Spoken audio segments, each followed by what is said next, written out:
J'aimerais vous souhaiter la bienvenue à notre présentation sur le plan et les règlements d'urbanisme. C'est un travail de longue haleine qu'on travaille dessus depuis 2020. La première fois qu'on a commencé la révision, moi j'avais donné comme objectif à toute mon équipe de faire ça à l'intérieur d'une année. Impossible. S'il y a une ville qui dit qu'ils sont capables de refaire les règlements d'urbanisme de A à Z à l'intérieur d'une année, je vous le dis, je vous le confirme, c'est carrément impossible de le faire. Puis, suite à notre expérience, ça a pris 2 ans et demi pour arriver au point où on est là.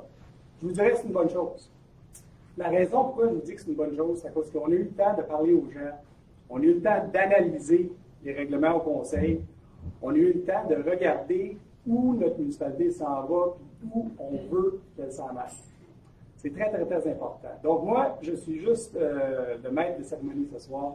Je vais vous laisser tout à l'heure entre les bonnes mains de Jennifer Durand, qui est notre directrice de service urbanisme, qui connaît les règlements de A à Z, et elle va pouvoir vous orienter là-dedans. Ce soir, c'est uniquement une présentation. C'est une mise en bouche. Suite à ça, on vous donne 3 semaines. On donne 3 semaines à tous les gens pour les consulter, les regarder, les virer de bord, puis revenir avec vos commentaires. Donc, c'est ça le processus. C'est ça qu'on veut. Mais on ne voulait pas juste lancer des règlements comme ça, puis dire au monde, ben lisez 600 pages, tout le monde, là, puis revenez-nous avec ça. Ça n'aurait pas été productif. Donc, on a fait un beau résumé. Jennifer connaît les règlements par cœur, comme je vous dis. On va faire une présentation ce soir. Il n'y a pas de période de questions. Entre les deux, on va vous donner la date de la consultation publique officielle, c'est au mois d'octobre. Entre les deux, vous pouvez toujours communiquer avec Jennifer, notre service d'urbanisme, si vous avez des questions, que vous avez besoin de plus de précision après la présentation, il n'y a pas de problème. Je veux juste vous dire, I'm going to say this in English. At 8 o'clock, there will be an English presentation for people that are more comfortable in English. We put that on the web, so anybody that's more comfortable in English, you're welcome to stay for the presentation, but there will be another presentation in English. Even if nobody's there, we're going to do the presentation anyways because it's being recorded on YouTube, and I think some people would like to see it at home.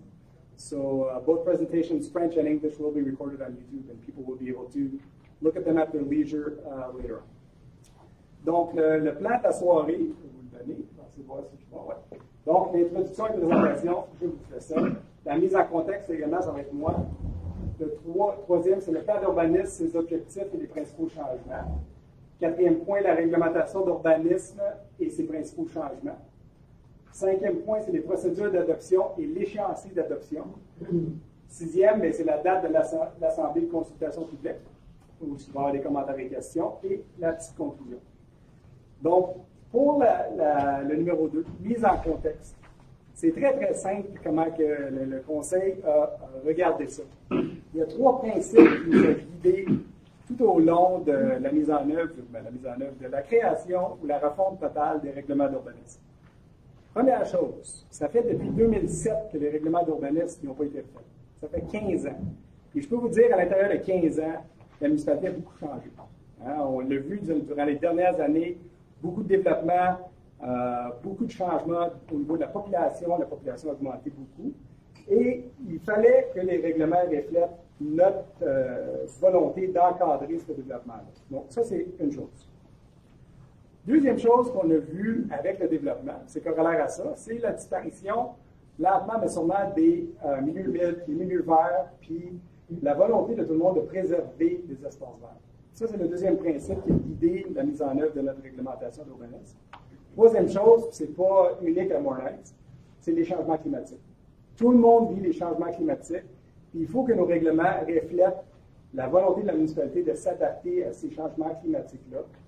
Donc, on a essayé d'intégrer le plus possible des mesures pour s'adapter, pas contrer les changements climatiques parce qu'on ne peut pas les contrer, mais s'adapter aux changements climatiques à l'intérieur des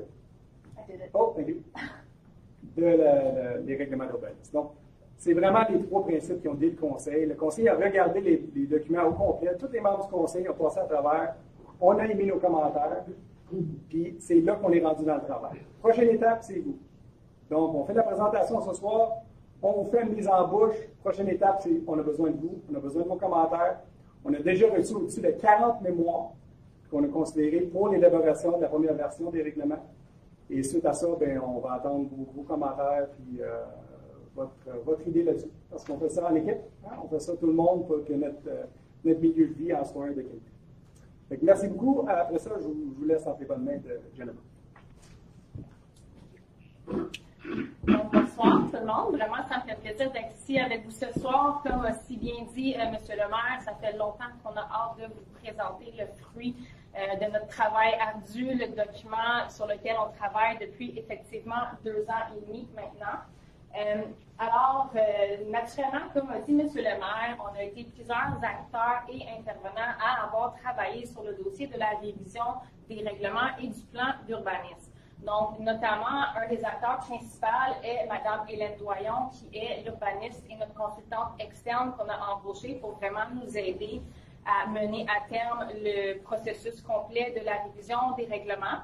Nous avons M. Hugo Lépine, qui est notre directeur général, M. Watchorn, le maire, ainsi que l'ensemble du conseil municipal qui ont vraiment, dès le début du processus, pris à cœur cette révision-là. Donc, tout le monde a été présent aux ateliers de travail avec moi et la consultante du début jusqu'à la fin. Et vraiment, on a eu des belles discussions et des belles échanges. Nous avons notamment nos comités consultatifs en urbanisme et les comités consultatifs en environnement qui, avec l'adoption récente de la politique environnementale, a également grandement influencé le contenu que vous allez retrouver ce soir dans le plan et les règlements d'urbanisme. Nous avons également créé le comité de dynamisation du noyau villageois. Donc, c'est un comité qu'on a consulté à 3 reprises au courant du printemps dernier et l'été pour vraiment aller chercher un peu plus la vie de nos résidents dans notre cœur du village. Donc, c'est comment habiter dans le noyau urbain de Morin-Heights et comment ces personnes-là voient le développement à long terme de notre municipalité. Et naturellement, comme M. Watchorn l'a dit tantôt, nous avons vous, donc les citoyens. On a reçu effectivement plus de 40 mémoires. Donc vraiment, vous êtes impliqués, ça vous intéresse.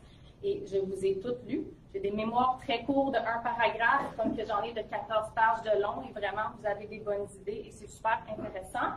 Et naturellement, il y a moi-même, en tant que directrice, qui a beaucoup travaillé là, avec tous les divers comités et la consultante externe dans ce dossier-là. Donc, dans un premier temps, je crois que c'est fondamental de bien comprendre c'est quoi un plan d'urbanisme et quelle est son importance. Donc, un plan d'urbanisme, c'est vraiment le document officiel le plus important en termes d'aménagement du territoire d'une municipalité. Donc, c'est vraiment le document qui va agir en tant que guide pour la prise de décision pour non seulement l'administration municipale, mais le conseil municipal pour les années à venir. Donc, c'est un document également dans lequel on vous présente une vision stratégique de développement souhaité dans un horizon 10-15 ans de notre municipalité. C'est un document dans lequel on vous présente les grandes orientations en termes d'aménagement du territoire. On a un portrait, un diagnostic, des statistiques intéressantes. Donc, vraiment, c'est un document qui donne vraiment un beau portrait global de notre municipalité. Alors, la loi sur l'aménagement et l'urbanisme prescrit que la révision d'un plan d'urbanisme est facultative. Alors, pourquoi nous, la municipalité, on a décidé d'effectuer cette révision-là et ce gros travail ardu? Comme le mentionnait un peu plus tôt M. Watchorn, c'est vraiment d'avoir maintenant un plan et des règlements d'urbanisme qui sont vraiment adaptés à la réalité aujourd'hui de Morin-Heights. Comme on l'a mentionné tantôt, l'ancien plan et l'ancien règlement d'urbanisme datent de 2007. Donc, les enjeux et les réalités de 2007 ne sont plus les mêmes qu'aujourd'hui. Donc, notamment, nous, on effectue cette révision-là pour vraiment mieux répondre aux besoins actuels de nos citoyens, notamment en ce qui concerne les logements, la construction, la protection de l'environnement, vraiment préserver les espaces naturels, préserver le paysage, mais vraiment de transiger d'un urbanisme et d'un règlement qui était, si on veut, un peu plus désuet et non adapté à notre réalité, vers quelque chose d'un peu plus innovateur et adapté à la réalité actuelle de Morin-Heights. Donc, ce soir, on va survoler ensemble le contenu que moi, je trouve le plus important du plan d'urbanisme et la raison pour laquelle vous êtes ici ce soir. Donc, pas particulièrement le portrait, mais bien comment la municipalité entend guider le développement de son territoire pour les années à venir. Donc, je vais partager avec vous la vision stratégique, les orientations, les objectifs, ainsi que les moyens d'action qu'on propose pour vraiment arriver à atteindre notre vision stratégique de développement. Je vous invite quand même d'aller le lire au grand complet. C'est vraiment très intéressant. Il y a un travail vraiment bien qui a été fait de la part de notre consultante. Je suis certaine que vous allez en apprendre vraiment sur votre propre municipalité, même si ça fait longtemps que plusieurs d'entre vous habitent ici. C'est vraiment un document qui est complet et qui est vraiment, vraiment très intéressant. Donc, je vous suggère fortement d'y faire la lecture. Donc, dans un premier temps, je vous présente les 7 affectations du territoire qui prédominent notre municipalité. Les affectations du territoire, ce sont des affectations qui nous sont imposées par la MRC des Pays d'en haut. Donc, oui, une municipalité a le pouvoir d'adopter ses propres règlements en termes de zonage et de lotissement. Par contre, on n'a pas une carte blanche. Donc, il y a quand même des barèmes que la municipalité doit suivre et ces barèmes nous sont imposés par l'entremise d'affectation qu'on retrouve dans le schéma d'aménagement de la MRC. L'affectation la plus prédominante sur notre territoire est l'affectation résidentielle et de villégiature que je vais vous montrer en fait sur la prochaine diaporama. Donc, en rouge, c'est vraiment les limites de notre territoire municipal. En rose, ici, nous avons l'affectation urbaine, donc c'est vraiment le secteur dans lequel on a la plus haute densité. En mauve, nous avons le secteur qui dit commerce industriel local, donc c'est vraiment l'aire sur la 329, direction de la chute où on a une bonne concentration d'activités commerciales pour un potentiel un peu plus de nuisance. La chourie mauve qu'on voit juste ici, donc c'est l'aire récréative qui correspond vraiment à la station de ski sommet Morin-Heights. L'affectation récréative et de conservation qu'on voit ici, donc c'est le tracé sinueux en mauve foncé, c'est notre corridor aérobique. En orangé, ici en haut, c'est l'affectation multiressources qui correspond également à les terres intermunicipales, donc sur lesquelles on a une multitude de sentiers qui se croisent, avec lesquels on assure la connexion avec les sentiers des municipalités voisines. En vert, en haut ici également, donc c'est l'affectation agroforestière ou également connue comme nos terres publiques qui sont sous contrat d'approvisionnement et d'aménagement forestier. Et comme vous le voyez ici en gris, le fond, c'est vraiment l'affectation résidentielle, c'est vraiment l'usage qui est prédominant sur l'ensemble de notre territoire. Donc, ça me fait un grand plaisir de vous présenter ce soir la vision stratégique de développement qui a été retenue pour notre municipalité. Donc, Morin-Heights est une municipalité bilingue au fort sentiment d'appartenance qui vit en harmonie avec la nature, son histoire, sa culture, ainsi que ses valeurs familiales. Donc, c'est la vision qui va vraiment guider l'aménagement du territoire pour les années à venir. Naturellement, de la vision stratégique découlent 3 grandes orientations qui vont également guider l'aménagement du territoire.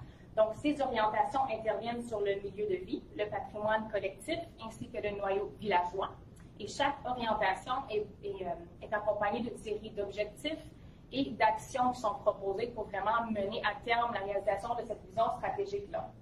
Donc, ce soir, je vous présente les 3 grandes orientations, les objectifs et les moyens d'action. La première orientation consiste en habiter un milieu de vie de qualité. Ce qu'on vous propose comme objectif, c'est vraiment d'encadrer l'occupation du territoire afin de lutter contre les changements climatiques. On veut valoriser les opportunités de plein air et de récréation sur l'ensemble du territoire. Donc, Morin-Heights, on est vraiment connu pour tout ce qui est nos sentiers de plein air et vraiment les activités récréatives que notre municipalité offre. Et également, on souhaite sécuriser les lieux où l'occupation du sol est soumise à des contraintes particulières, notamment pour des raisons de sécurité publique, santé publique, protection de l'environnement ou de bien-être général. Alors, je vous présente les 5 moyens d'action qu'on propose. La première étant de circonscrire tous les secteurs propices au développement vers le secteur du moindre impact sur l'environnement. On désire promouvoir l'intégration de pratiques innovantes et durables pour toute construction et aménagement d'un terrain. On souhaite également adopter des dispositions réglementaires qui sont applicables aux valeurs des Morin-Heights, notamment en ce qui a trait à la qualité de vie optimale et tout ce qui est la protection de l'environnement.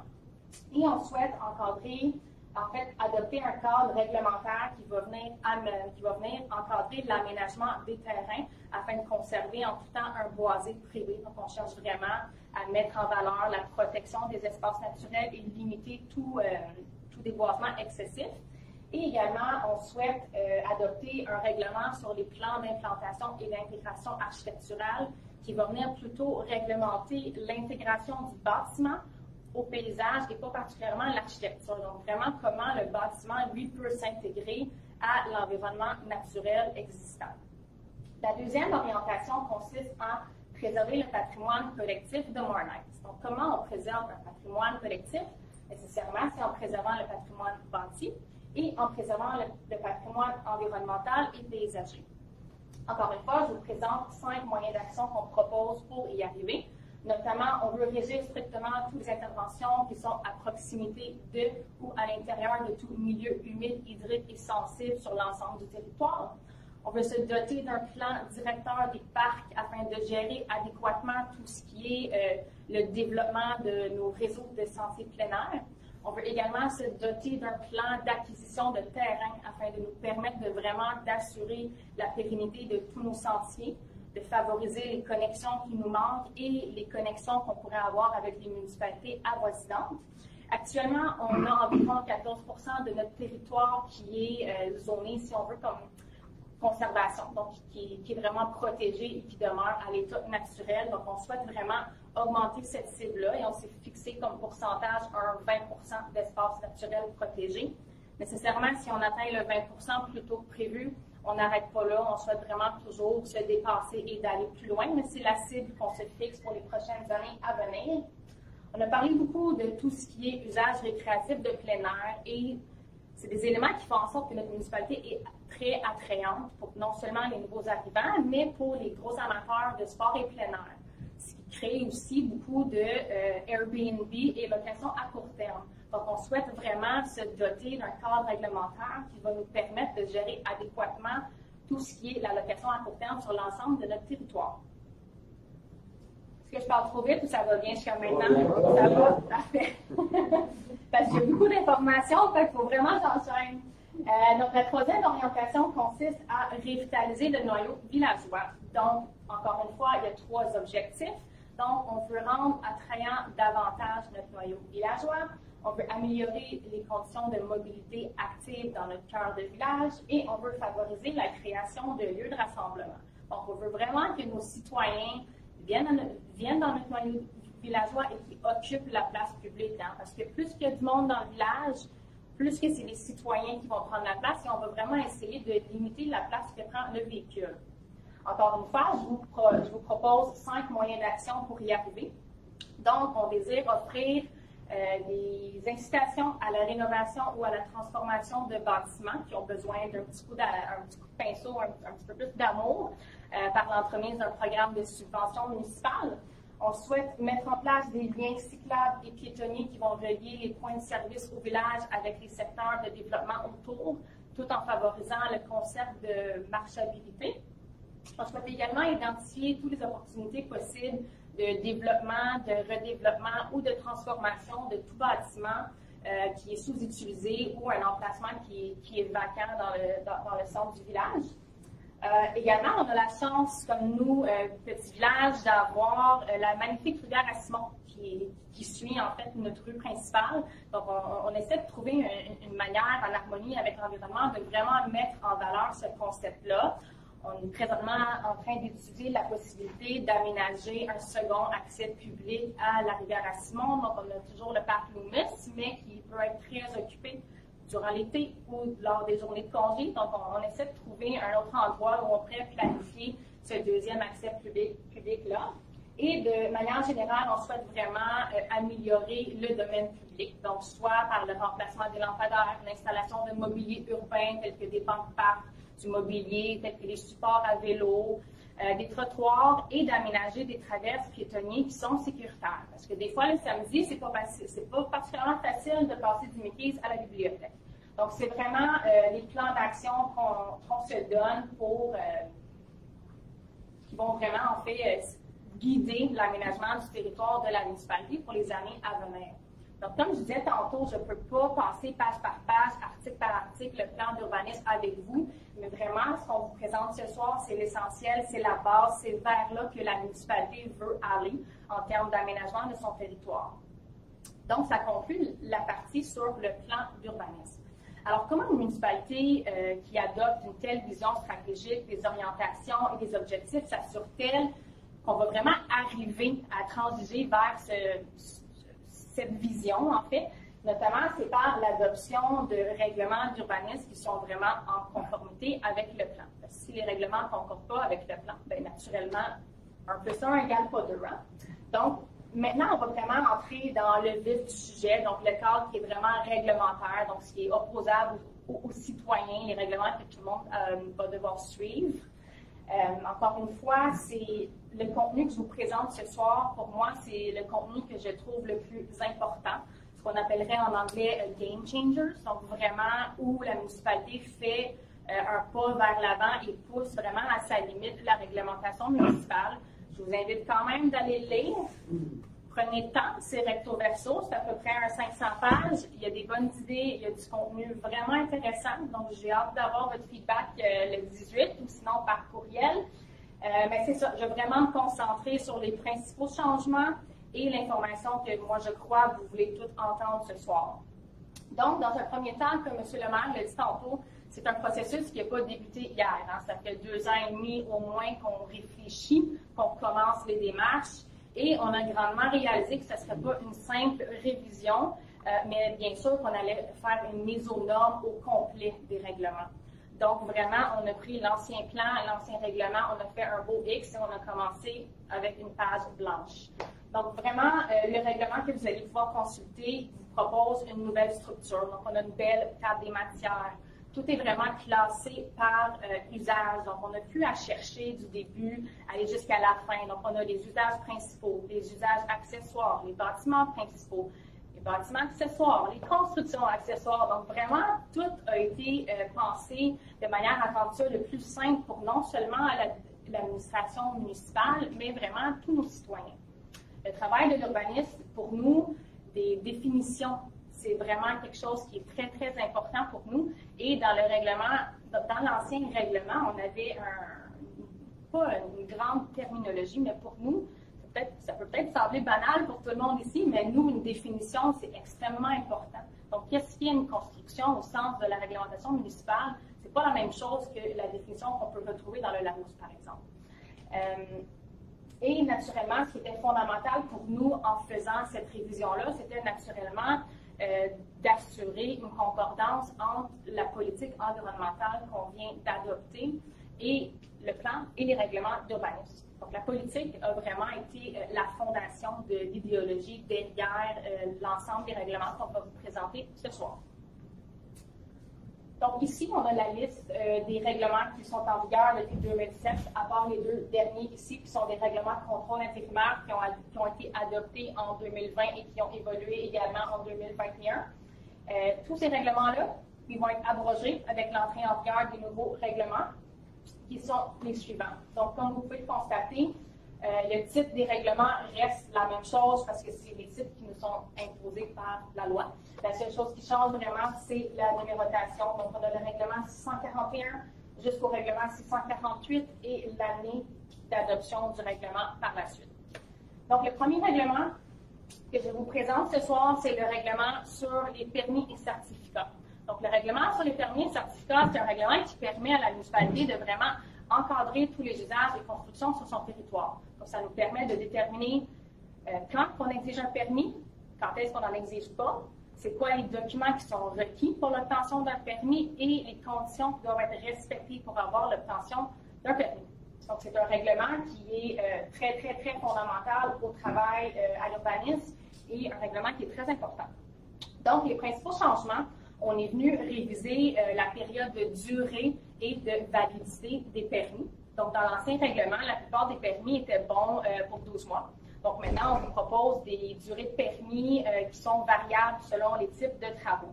On a des permis qui sont bons pour 3 mois, des permis qui sont bons pour 6 mois, des permis qui sont bons pour 12 mois. Je ne vous fais pas peur, là. En grosse majorité, on reste quand même à 12 mois, mais certains permis, comme par exemple le lotissement, ont des périodes de validité de 6 mois. Donc, une fois que la municipalité délivre un permis de lotissement, le demandeur a l'obligation de déposer à Québec, dans un délai de 6 mois, l'enregistrement officiel de ses lots. Si ce n'est pas fait, le permis il devient nul et caduc. Donc, ce qui fait en sorte que si dans le 6 mois, la municipalité a décidé de changer ses règlements, bien, la personne va devoir formuler une nouvelle demande en conformité avec le règlement qui est applicable. Deuxième changement important, c'est la gestion de toutes les procédures en matière de renouvellement des permis. Dans l'ancien règlement, on pouvait renouveler à pu finir notre permis. Donc, quelqu'un qui prend un permis de construction, c'est bon 12 mois, il tombe à échéance, on refait un renouvellement. Encore une fois, ça peut prendre 3 ans à quelqu'un de finir la finition extérieure de son garage. Donc, le voisin est pris à regarder le beau temps avec. Maintenant, c'est terminé. Donc, ce qu'on propose vraiment, c'est une gestion des renouvellements avec un seul renouvellement de permis. Et le renouvellement a une validité de la moitié de le permis original. Donc, si on prend l'exemple d'une construction neuve, la période de validité du permis, c'est 12 mois.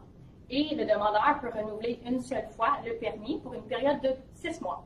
Ce qui fait en sorte que tous les travaux doivent être complétés à l'intérieur d'un délai de 18 mois. Sinon, la municipalité peut appliquer les sanctions pénales. Donc, on peut aller avec les constats d'infraction. En parlant de construction neuve, un autre élément qu'on est venu modifier, c'est l'information qui est obligatoire à fournir sur le plan d'implantation qui est requis pour toute construction neuve. Donc maintenant, on exige sur le plan d'implantation que l'arpenteur localise non seulement le bâtiment et les marges, mais maintenant vraiment tout l'espace naturel qui va être conservé, qu'il nous calcule le pourcentage d'espace naturel qui est conservé, la pente moyenne du terrain, les courbes de niveau, et tout ça doit être calculé par l'arpenteur. Donc, ça nous permet vraiment, au stade analyse du permis, de s'assurer que nos normes en termes d'aménagement du terrain vont être respectées. Un autre élément intéressant, c'est que nous avons retiré la possibilité de construction via un chemin qui est dit carrossable. Un chemin carrossable peut être comme un ancien chemin forestier qui n'a pas été conçu vraiment comme une rue.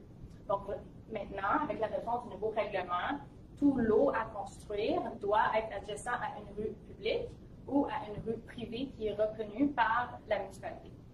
Donc, on a fait un inventaire de rues privées qu'on a travaillé avec le service des travaux publics et le service de sécurité incendie.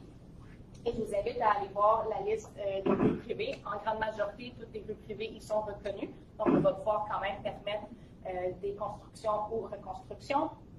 Et comme mentionné tantôt, on a beaucoup bonifié la terminologie en ajoutant beaucoup de définitions. On a ajouté des tableaux, des croquis, des schémas pour vraiment essayer de rendre ça moins ambigu, éviter les zones grises et de vraiment avoir un règlement qui est compréhensif pour tout et qui est vraiment noir sur blanc. Le prochain règlement que je vous présente ce soir, c'est le règlement des zonages, qui est probablement le règlement le plus populaire.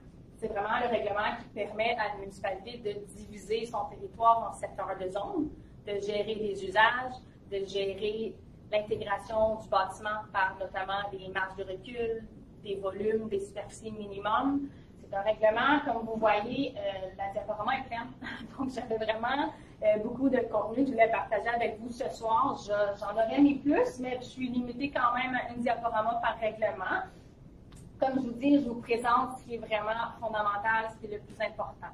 Dans un premier temps, on a révisé toutes les dispositions relatives aux sanctions pénales, donc tous les cas de manquement à un règlement. Donc, on est venu doubler les amendes minimales qui étaient prévues dans l'ancien règlement. Donc, maintenant, les amendes minimales au sens large sont 500 $ plus les frais, qui amènent ça à environ 600-650 $ par jour par infraction. Un élément important qu'on est venu ajouter, c'est qu'on a créé un cas de manquement à la réglementation spécifique pour les locations de court terme. Donc maintenant, le simple fait de s'afficher sur Facebook, dans un journal ou sur la propriété même, comme quoi on effectue la location à court terme, mais qu'on n'a pas le bon permis, bien, l'amende minimale qui est prévue, c'est 1 000 $ par jour d'infraction. Donc le simple fait de s'afficher. Donc le service d'urbanisme n'a plus à effectuer la preuve parce qu'avant, on devait vraiment payer pour louer la chambre, pour vraiment démontrer que l'usage se faisait. Maintenant, le simple fait de s'afficher, c'est une infraction et c'est vraiment, en tout cas, pour l'urbanisme, c'est vraiment un game changer. Ça facilite vraiment beaucoup notre vie pour les locations à court terme. On en a parlé tantôt de tout ce qui est pourcentage d'espace naturel. Donc, on a un encadrement un peu plus sévère. Donc, ce qu'on propose, c'est un tableau de pourcentage d'espace naturel qu'il faut conserver, qui varie selon la superficie du terrain. Donc, je vous invite d'aller voir. C'est dans la section sur les espaces naturels dans le règlement de zonage. On essaie vraiment de maximiser le pourcentage d'espace naturel à préserver en tout temps. Pour les constructions neuves, élément intéressant, donc Morin-Heights, on n'est pas en plaine, hein, on est dans les Laurentides, on est dans un secteur qui est montagneux, on a un territoire qui est accidenté. Donc, pour tout nouveau lot à construire, on a ajouté une obligation de fournir un plateau de construction dans lequel on a une pente qui est inférieure à 30 %. Et ça, c'est peu importe la pente average, la pente moyenne, merci.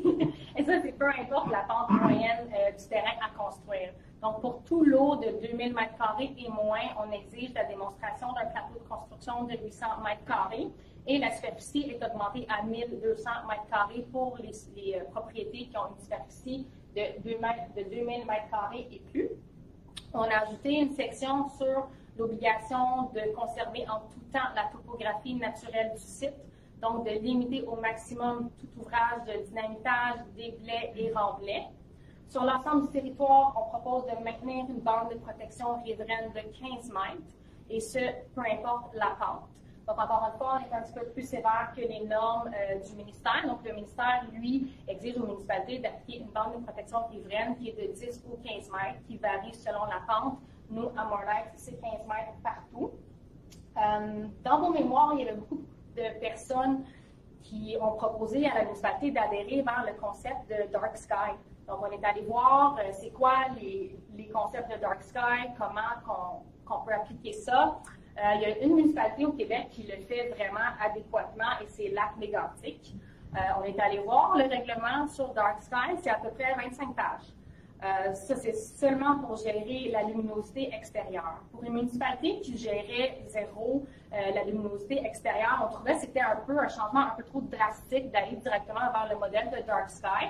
Par contre, on vous entend, on vous écoute et c'est quand même quelque chose d'important pour nous. Donc, on fait un pas vers l'avant en prohibant sur l'ensemble du territoire tout ce qui est les abat-jours translucides et on exige à ce que le flux lumineux soit vraiment orienté vers le bas de manière à éviter la pollution lumineuse vers le ciel. Nous avons ajouté des normes qui permettent d'encadrer adéquatement tous les usages agricoles pour fins domestiques, communément appelés fermettes, ainsi que des normes pour bien gérer tous les usages relatifs à l'agrotourisme, donc les vacances à la ferme ou les tables champêtres. Donc, dans l'ancien règlement, les usages étaient autorisés, on n'avait pas de normes. Donc, on avait l'usage à la ferme, mais on n'avait pas de définition, on n'avait pas de nombre de chambres maximale. Donc, on est vraiment venu régler cette problématique-là. Comme vous savez, avec l'adoption du règlement de contrôle intérimaire, on est venu prohiber les projets intégrés résidentiels. Donc, c'est encore la même chose. Ça a été reconduit au règlement actuel. Nous avons revu tous les zones dans lesquelles on permet les usages de location à court terme et on a aboli le nombre de chambres à coucher minimum qui était exigé, qui était de 5.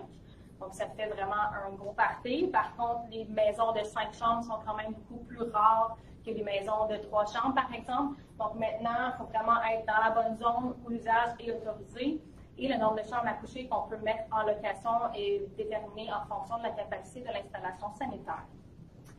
Enfin, nous avons revu au grand complet tous les normes en gestion de droits acquis. Donc, on est vraiment revenu les retravailler au complet. Dans le règlement 416, l'ancien règlement de zonage, on avait des normes de droits acquis ou de reconstruction qui étaient quand même assez lousses, si je peux me permettre le terme. Je vous donne un exemple. Dans le cas d'une démolition volontaire d'un bâtiment, c'était possible de reconstruire au même endroit. Pratique normale en urbanisme, c'est lorsqu'on démolit volontairement un bâtiment, on perd tous les droits acquis et on doit reconstruire conforme au règlement qui est en vigueur. Donc, c'est la proposition qui a été transmise dans le nouveau règlement d'urbanisme. Enfin, on a révisé tous les usages qui sont autorisés par secteur de zone afin d'assurer une cohabitation harmonieuse entre les diverses zones. Et on est venu créer des secteurs à vocation de conservation et résidentielle de très faible densité. Donc, je vais partager avec vous le nouveau plan de zonage qui est projeté.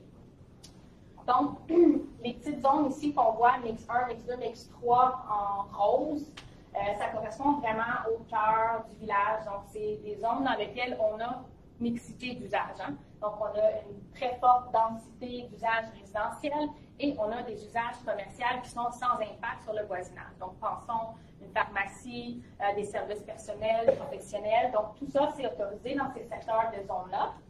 Les zones en rouge qu'on a ici, ça correspond aux zones commerciales qui sont déjà pas mal existantes sur notre territoire. Dans certains endroits, c'est des zones où on peut permettre des commerces qui ont un potentiel un peu plus de nuisance.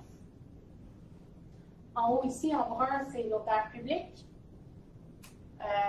Tout ce que vous voyez en jaune pâle, c'est vraiment nos zones résidentielles de villégiature, donc où les superficies de terrain varient de 2000, 4000 à 8000 mètres carrés, selon si on est desservi ou non desservi. Ce qu'on voit ici en vert foncé, c'est nos zones de conservation, donc des zones dans lesquelles seuls les usages de conservation de l'environnement sont prohibés, sont autorisés. Donc, il n'y a pas d'usage résidentiel, il n'y a pas de développement résidentiel qui s'en va là. On protège l'environnement, c'est tout. Ce que vous avez ici en vert pâle, donc c'est les zones qu'on appelle REC, donc c'est nos zones récréatives. Donc, comme vous voyez ici, la zone REC 2 correspond à sommet Morin-Heights. Donc, on est vraiment venu protéger l'aspect récréatif de sommet Morin-Heights et le protéger de tout développement résidentiel. Donc, seuls les usages récréatifs extérieurs sont permis dans sommet Morin-Heights. Naturellement, l'usage de camping, arbre-en-arbre, ça reste autorisé, mais il n'y a plus d'usage résidentiel qui est autorisé dans les zones qu'on voit ici en vert. Donc, ça vient également protéger tout ce qui est le renvers de sommet Morin-Heights, donc en haut de Blue Hills, le chemin des hauteurs. En orange ici, un peu partout, c'est nos zones qu'on appelle résidentielles de foresterie. Donc, c'est les zones qu'on a créées qui sont de très, très faible densité. Donc, ces zones-là, actuellement, elles correspondent aux secteurs qui sont quand même peu peuplés sur notre territoire. Donc, on cherche vraiment à protéger également ces zones-là. Certains d'entre eux correspondent également à des sommets de montagne. Dans ces secteurs de zones-là, on exige des superficies minimum de terrain de 16 000 m². Donc, c'est très gros et ça vient vraiment protéger l'environnement le plus possible dans ces secteurs-là et protéger vraiment nos sommets de montagne. Donc, ça complète pour le plan de zonage et le règlement de zonage. On va passer au troisième règlement qui est le règlement de lotissement. Donc, ça aussi, c'est un autre règlement sur lequel on a consacré beaucoup d'énergie. C'est un règlement qui est très important pour la municipalité. Donc, le règlement de lotissement, lui, en fait, il permet à la municipalité de régir les opérations cadastrales sur l'ensemble du territoire. Donc, ça nous permet de prescrire des normes minimales de lotissement, de prohiber ou autoriser certains types d'opérations cadastrales et notamment de prescrire la cotisation qui est requise pour fin de parc. Donc, comme l'expliquais tantôt, on est venu augmenter les superficies minimales de terrain dans certains secteurs, notamment, comme je disais, les secteurs en orangé, c'est 16 000 m² minimum. Également, dans les secteurs en vert, ça varie de 16 000 à 20 000 m² minimum. Donc, sommet Morin-Heights, il est à 20 000 pour vraiment mettre l'emphase sur la protection de sommet Morin-Heights. On est venu abolir également la notion de frontage. Donc, dans l'ancien règlement, on avait frontage minimum du terrain, largeur minimum du terrain et profondeur minimum. Le frontage variait de 20 à 25 et la largeur variait de 25 à 40. Ce qui fait en sorte qu'on pouvait faire des lots qui étaient très minces et qui s'en allaient plus larges par la suite. Donc, on pouvait maximiser le nombre de lots qui ont front sur la rue, ainsi nous permettant de maximiser le nombre de lots à construire. Donc, maintenant, la notion de frontage a été simplement abolie. Donc, on parle vraiment d'une largeur minimale de terrain qui est requise. Pour un terrain non desservi, la largeur minimale qui est requise en front et qui est requise vraiment en tout temps, c'est 50 mètres. Pour un lot qui est partiellement desservi, donc pensons dans le village ou dans le Val-Moral, on demande une largeur minimale de 20 ou 25 mètres. Le 20 ou 25 mètres est déterminé en fonction de si de l'eau est riverain ou non. Donc, si on touche à un cours d'eau, si on est dans un couloir riverain. Un élément très intéressant qu'on est venu ajouter, c'est le troisième point ici. Donc, c'est l'ajout d'une largeur minimale qui est requise en arrière de l'eau pour tout l'eau qui est adjacent à un lac ou à un cours d'eau. Donc, avant, je n'avais pas de largeur minimale requise en fond de l'eau qui faisait en sorte que tous les terrains finissaient en pointe de tarte pour vraiment aller maximiser le nombre de propriétés qui avaient accès à un plan d'eau. Donc, maintenant, on exige 50 mètres. Donc, on vient limiter le nombre de personnes et le nombre d'usagers au plan d'eau. Nous avons ajouté des normes obligeant la création de lots qui sont plus standards, plus uniformes, plus rectangulaires.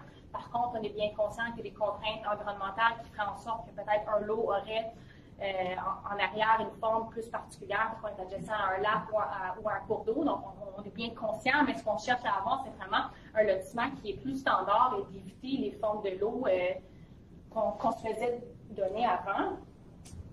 Par l'adoption du règlement de contrôle intérimaire il y a plus d'un an, nous avons augmenté la contribution pour fin de parc de 8 à 10 Donc, nous avons maintenu la proposition pour la contribution à 10 À titre d'informatif, 10 c'est le maximum que la municipalité peut charger en vertu de la loi sur l'aménagement et l'urbanisme. Donc, on ne peut pas charger plus. Par contre, encore une fois, on cherche à aller un peu plus loin et vraiment pousser les règlements à leurs limites. On applique le 10 Par contre, on ne prend pas la valeur qui est au rôle. Donc, la municipalité mandate un évaluateur agréé aux frais du demandeur dans lequel les règles de calcul sont établies en matière d'expropriation. Ce que ça veut dire, c'est qu'on s'en va plutôt chercher la valeur marchande du terrain. Donc, on comprend si on a un grand lot qui vaut, par exemple, 100 000, bien, une fois qu'il est morcelé en 3 lots, il vaut plus 100 000. Chaque lot va avoir leur propre valeur. Donc, maintenant, on s'en va chercher la contribution pour fin de parc de cette manière-là. Nous avons également interdit l'ouverture de toutes les nouvelles rues privées. Donc, seules les rues privées existantes peuvent être prolongées sur une longueur maximale de 300 mètres dans le but de se raccorder à une autre rue ou dans le but d'y aménager un rond-point si le rond-point est inexistant. Élément très intéressant qu'on est venu ajouter ici encore une fois, notamment, c'est au niveau de tracé projeté des nouvelles rues. Donc, on exige à ce que toutes les nouvelles rues soient localisées à une distance minimale de 60 mètres de tout lac et cours d'eau, élément qui était déjà applicable dans l'ancien règlement. Ce qu'on est venu mettre de plus, c'est que non seulement on doit être à 60 mètres de tout lac et cours d'eau, mais on doit être également à 60 mètres de tout milieu humide qui a une superficie de 500 mètres carrés et plus. Donc, encore une fois, on vient assurer une protection adéquate à notre environnement. Le dernier règlement normatif que je vous présente ce soir, c'est le règlement de construction. Règlement qui a une douzaine de pages, pas particulièrement compliqué, pas trop long. Donc, le règlement de construction permet à une municipalité de venir régir le domaine du bâtiment en adoptant soit des normes de construction plus sévères que le Code de construction du Québec ou en normant les éléments qui ne sont pas couverts par le Code de construction. Donc, il y a quelques changements importants. On est venu encadrer de manière plus restrictive tout ce qui est des bâtiments qui sont délabrés, inoccupés ou devenus dangereux. On est venu mettre une norme comme quoi qu'ils doivent être barricadés sans délai parce qu'on n'avait pas ça avant. Donc, c'est vraiment c'est fondamental quand c'est dangereux pour la sécurité publique. Il faut qu'on se donne les moyens d'action pour rendre ça sécuritaire. Nous avons ajouté des normes relatives à l'entretien et au maintien en bon état des bâtiments et une section assez intéressante au niveau des normes de construction plus durables. Donc, on a ajouté des normes qui visent le contrôle de l'érosion et l'installation obligatoire de barrières à sédiments pour tous les travaux de construction qui sont effectués à proximité de tout milieu humide ou hydrique. On est venu ajouter l'obligation pour toute nouvelle construction d'avoir une borne de recharge pour véhicules électriques.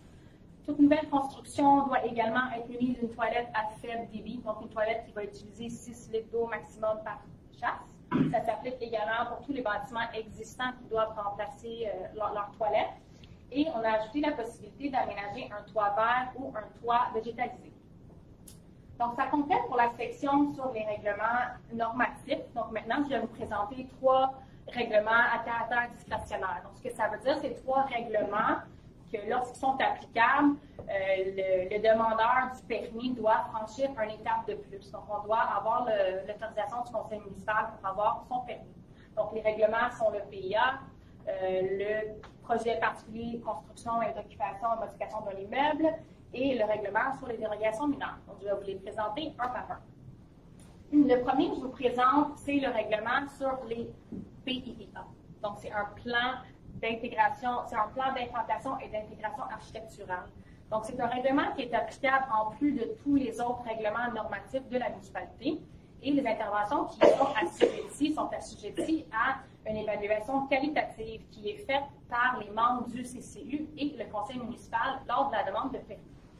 Si vous me demandez mon opinion, c'est ici que ça devient très intéressant, la révision de notre règlement, parce que c'est ici où on va encore un peu plus loin. Donc, nous avons créé différents types de secteurs qui sont assujettis au PIA. Anciennement, dans le règlement 420, on avait un PIA avec un objectif et des critères d'évaluation qui étaient applicables à diverses zones qui n'ont pas du tout la même réalité. Donc là, on est vraiment venu créer des zones avec des objectifs et des critères d'évaluation spécifiques à ces zones-là.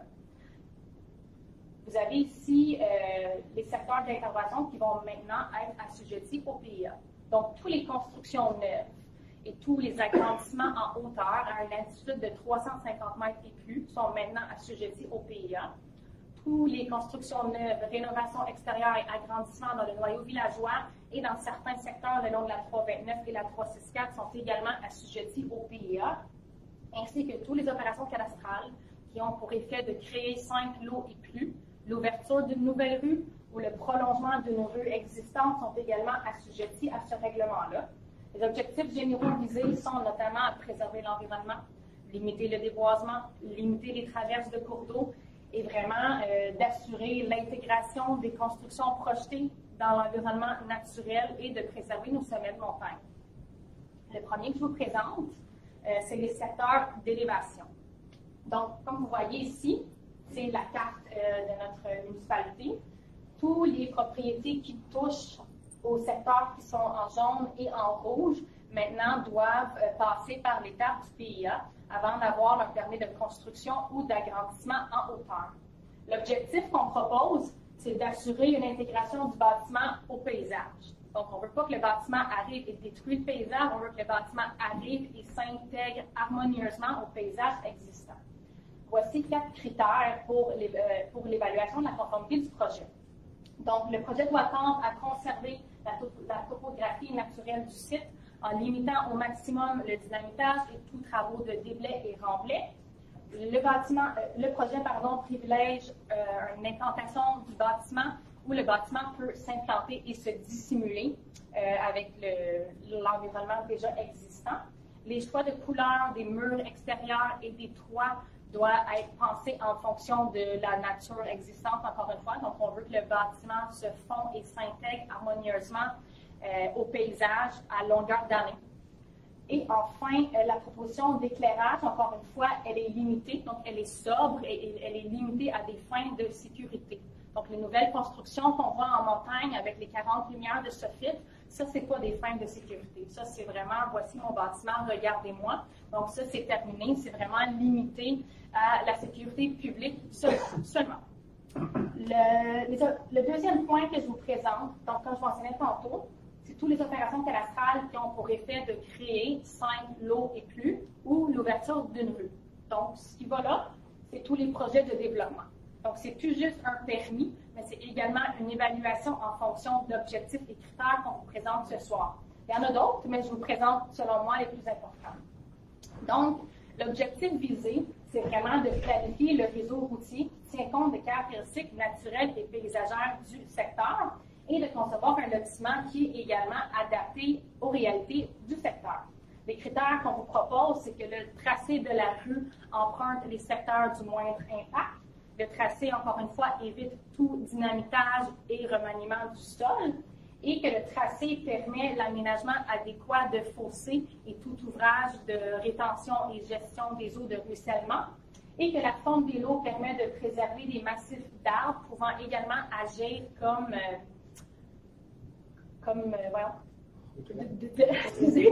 de manière à permettre le libre passage des animaux, donc comme des corridors phoniques.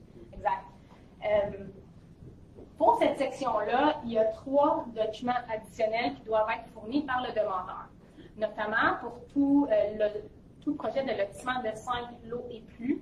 On va venir demander une étude hydrogéologique qui va venir confirmer que le projet de développement pourra avoir lieu en prenant en considération l'approvisionnement de l'eau souterraine ainsi que son impact sur l'aquifère et les usagers actuels de la source d'eau. On demande également un rapport d'un professionnel qui va venir attester la capacité du site à filtrer les eaux usées, donc la confirmation qu'on peut y construire une installation sanitaire. Et naturellement, on va demander tous les plans et devis qui sont requis pour la gestion du contrôle de l'érosion ainsi que les eaux de surface. Le prochain secteur qui est assujetti au PIA, c'est le noyau villageois, donc où on est présentement. L'objectif qui est souhaité vraiment, c'est de favoriser une intervention qui contribue à l'ambiance villageoise de Morin-Heights. Les critères d'évaluation sont que le volume du bâtiment qui est proposé vraiment prend en considération le volume des bâtiments qui sont existants. On est un village, on n'a pas des grandes surfaces, donc on souhaite vraiment avoir des bâtiments qui vont suivre la trame existante et le volume et le gabarit des bâtiments existants. Encore une fois, on souhaite avoir des détails architecturaux et des couleurs proposées qui forment un ensemble cohérent et qui s'intègrent au paysage existant. Pour les bâtiments commerciaux et publics, on exige qu'il y ait une fenestration abondante au niveau du rez-de-chaussée, de manière à alimenter l'ambiance au village et de rendre ça plus intéressant pour le piéton qui passe sur le trottoir. Et encore une fois, les équipements d'éclairage du bâtiment sont sobres et vraiment ils contribuent à agrémenter l'ambiance du noyau villageois.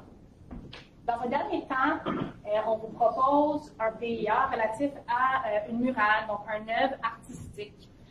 L'objectif qui est proposé, l'objectif souhaité, c'est vraiment de proposer une œuvre artistique qui contribue au milieu de vie de Morin-Heights. Donc, à Morin-Heights, on est reconnu non seulement comme étant la capitale du ski de fond, mais on a un gros passé musical qui est encore très actif aujourd'hui. On a plusieurs artistes vraiment intéressants, des peintres, c'est vraiment, on est chanceux. Donc, on souhaite vraiment mettre nos citoyens et nos artistes de l'avant. Et on avait pensé à l'idée d'une murale qui serait peinte sur un bâtiment ou une place publique dans le village pour vraiment rendre attrayant davantage notre village. Donc, ce qu'on souhaite, c'est que le contenu de la murale s'inspire de l'histoire de Morin-Heights, soit un personnage ou une place ou un élément qui a vraiment marqué notre culture, et que le contenu de la murale se fasse vraiment en harmonie avec le cadre bâti et qu'il soit accessible et visible d'une place publique. Donc, on ne peut pas passer chez le voisin pour aller voir la murale. Le deuxième règlement que je vous présente, c'est les dérogations mineures. Donc, encore une fois, un règlement qui est assez simple. Il n'y a pas eu particulièrement beaucoup de changements. La dérogation mineure, c'est une mesure d'exception par laquelle le conseil municipal peut autoriser qu'un projet déroge à son règlement pourvu qu'on respecte la vision souhaitée du plan d'urbanisme. Il y a très peu de changements. Le changement majeur qu'on est venu faire, en fait, c'est suivant l'adoption du projet de loi 67, il y a eu des gros changements au niveau des possibilités d'accorder des dérogations mineures. Donc maintenant, quand on a une demande de dérogation mineure pour une mesure qui a été prise pour protéger l'environnement, c'est terminé. Donc les municipalités ne peuvent plus accorder de dérogation mineure dans ce sens-là, qui est quand même une bonne chose. Donc on est vraiment juste venu s'ajuster aux normes provinciales et encore une fois, on est venu mettre une période de validité. Donc, une fois que la dérogation mineure elle est accordée, on doit vraiment avoir le permis dans un délai de 12 mois et débuter les travaux, sinon la résolution devient nulle et caduque. Le dernier règlement que je vous présente, c'est le règlement sur les projets particuliers de construction, de modification et d'occupation d'un immeuble, ce qu'on appelle PPC-. Encore une fois, c'est une mesure d'exception qui permet au conseil municipal d'autoriser un projet d'envergure qui déroge au règlement d'urbanisme, mais qui doit respecter le plan d'urbanisme ainsi qu'être en conformité avec le schéma d'aménagement de la MRC des Pays d'Or. Donc, pour vous expliquer ça de manière plus simple, c'est comme un spot zoning. Donc, c'est vraiment un très long processus. C'est pas un chemin qu'on prend pour autoriser la construction d'un garage, par exemple. C'est vraiment pour venir autoriser un projet d'envergure. Donc, on est venu indiquer les documents qui sont requis pour formuler une telle demande. Vous avez notamment le plan d'implantation, des perspectives qu'on demande. On veut voir l'intégration de ce projet-là à notre environnement, ainsi qu'une lettre qui vient justifier toutes les raisons pour lesquelles on ne peut pas se conformer à une disposition du règlement. Encore une fois, on est venu mettre la période de validité. Donc, une fois que la résolution elle est accordée, le demandeur a 12 mois pour avoir ses permis de construction et débuter les travaux. Donc, ça complète la présentation du volet des règlements. Maintenant, je vous présente l'échéancier et les prochaines étapes vers l'entrée en vigueur de notre règlement et notre plan. En avril 2021, nous avons octroyé le contrat à la consultante externe. Du mois d'avril jusqu'au mois de juin-juillet, cette dame-là a fait le portrait et le diagnostic de la municipalité. Donc, elle est venue à Morin-Heights plus qu'une fois. Elle a lu le livre de Don Stewart sur Morin-Heights. Donc, elle voulait vraiment savoir c'était quoi notre réalité et c'est quoi être un Morin-Heighter. Elle nous a proposé la version V1 du plan d'urbanisme en juillet 2021 et je vous dirais que depuis ce temps, on travaille vraiment à améliorer le plan et à adopter des règlements qui sont vraiment super et adaptés à la réalité d'aujourd'hui. Comme vous savez, les membres du Conseil ont adopté le premier projet de règlement à la séance du 14 septembre dernier. Et maintenant, on lance vraiment la période de consultation publique. Malgré qu'on l'a fait depuis 2020, là, c'est la période officielle. Donc, vraiment, prenez le temps de le lire et de venir nous poser vos questions, de nous faire part de vos commentaires. Et l'entrée en vigueur qu'on souhaite pour le nouveau règlement, c'est février 2023. Donc, c'est ce qu'on souhaite. Pour que le règlement puisse entrer en vigueur, on est sujet à une étude de conformité régionale. Donc, moi, le règlement ne peut pas entrer en vigueur si la MRC des Pays d'en haut ne nous émet pas un certificat de conformité. La loi stipule que la MRC a 120 jours, donc 4 mois, pour procéder à l'étude de notre règlement. On travaille déjà avec eux, donc on espère que ça ne prendra pas 4 mois, on se croise les doigts. Mais bon, l'entrée en vigueur souhaitée, c'est vraiment 2023. La date de l'Assemblée de consultation publique officielle, c'est le 18 octobre prochain à 19h au Chalet Bellevue.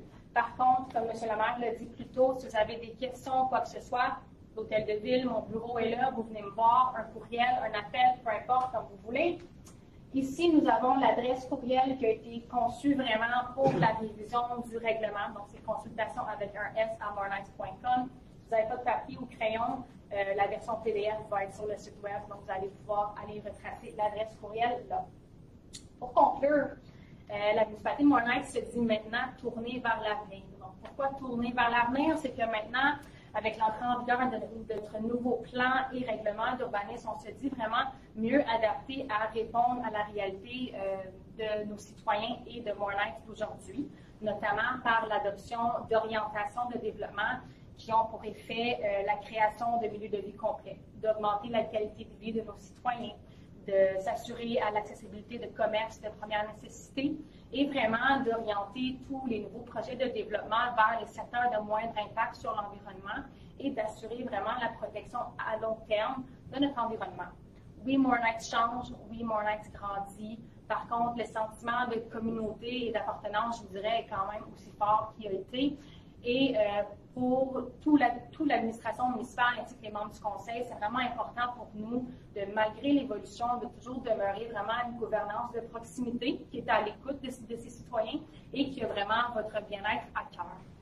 Donc, en mon nom et le nom des membres du conseil municipal et toute l'administration municipale, ça me fait vraiment plaisir de vous présenter enfin le contenu de notre plan et les règlements d'urbanisme. Donc, vous êtes nombreux dans la salle, c'est vraiment le fun.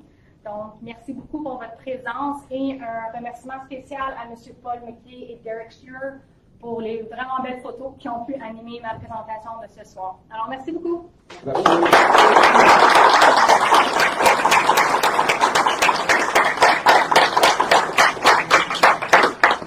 Good evening, good evening. Welcome to the English portion of the presentation of the Town Planning and Urbanism Bylaws. I'll be doing a small portion to start off the evening. I'll be doing the introduction and telling you exactly why we went through all this trouble. You know, we've been working on this for 2.5 years. It took a long time to get here. Originally, I'd given my team an objective to do everything in 1 year. I said we should be able to get all the bylaws revised and everything. Impossible. If anybody tells you that you can revise a town's bylaws in 1 year, it's impossible. We tried as hard as we could, and it took us 2.5 years. So we've been working very hard on that, and this is the result of all our work. So this evening, what I'll be doing is I'll be doing the first part of the presentation, and then I'll be handing it over to Jennifer, who knows the bylaw inside and out, and she'll be doing the rest of the presentation. So this is how we'll go this evening. We'll start. I've already done the introduction and presentation. I will be doing the context, and then Jennifer will be doing the planning program, the objectives and main changes, the town planning bylaws and their main changes, the adoption procedures and the timeline for the adoption of the bylaws, the date of the public consultations, where people will be able to ask questions and comments, and there'll be a small conclusion. So the first part is the setting and the context. So we've been working on these bylaws with 3 main premises. The first premise is quality of life. We want to maintain or better the quality of life for all Morin-Heighters in this town. People have been living here for a long time, love this place. People have been coming back here, and there's more and more people that are discovering Morin-Heights, and we want to make sure that the new people and the people that have been here for a long time have a great quality of life. So that's number 1. Number 2 is preserving green spaces and wetlands. You know, there's a lot of development being going on in Morin-Heights. We're trying to slow everything down and make sure we protect all the wetlands and the most trees and forested areas that we can for the future, because that's our DNA here. That's what we've always been about, so we want to make sure that that stays the way it is. The third premise is climate change. We're all being affected by climate change, and we have to make sure that our bylaws and any work that's done here is adapted to climate change. We saw this week what happened on the East Coast. That's a symptom. It's coming to Morin-Heights. We saw what happened on the 21st of May here with the forests that got all knocked down.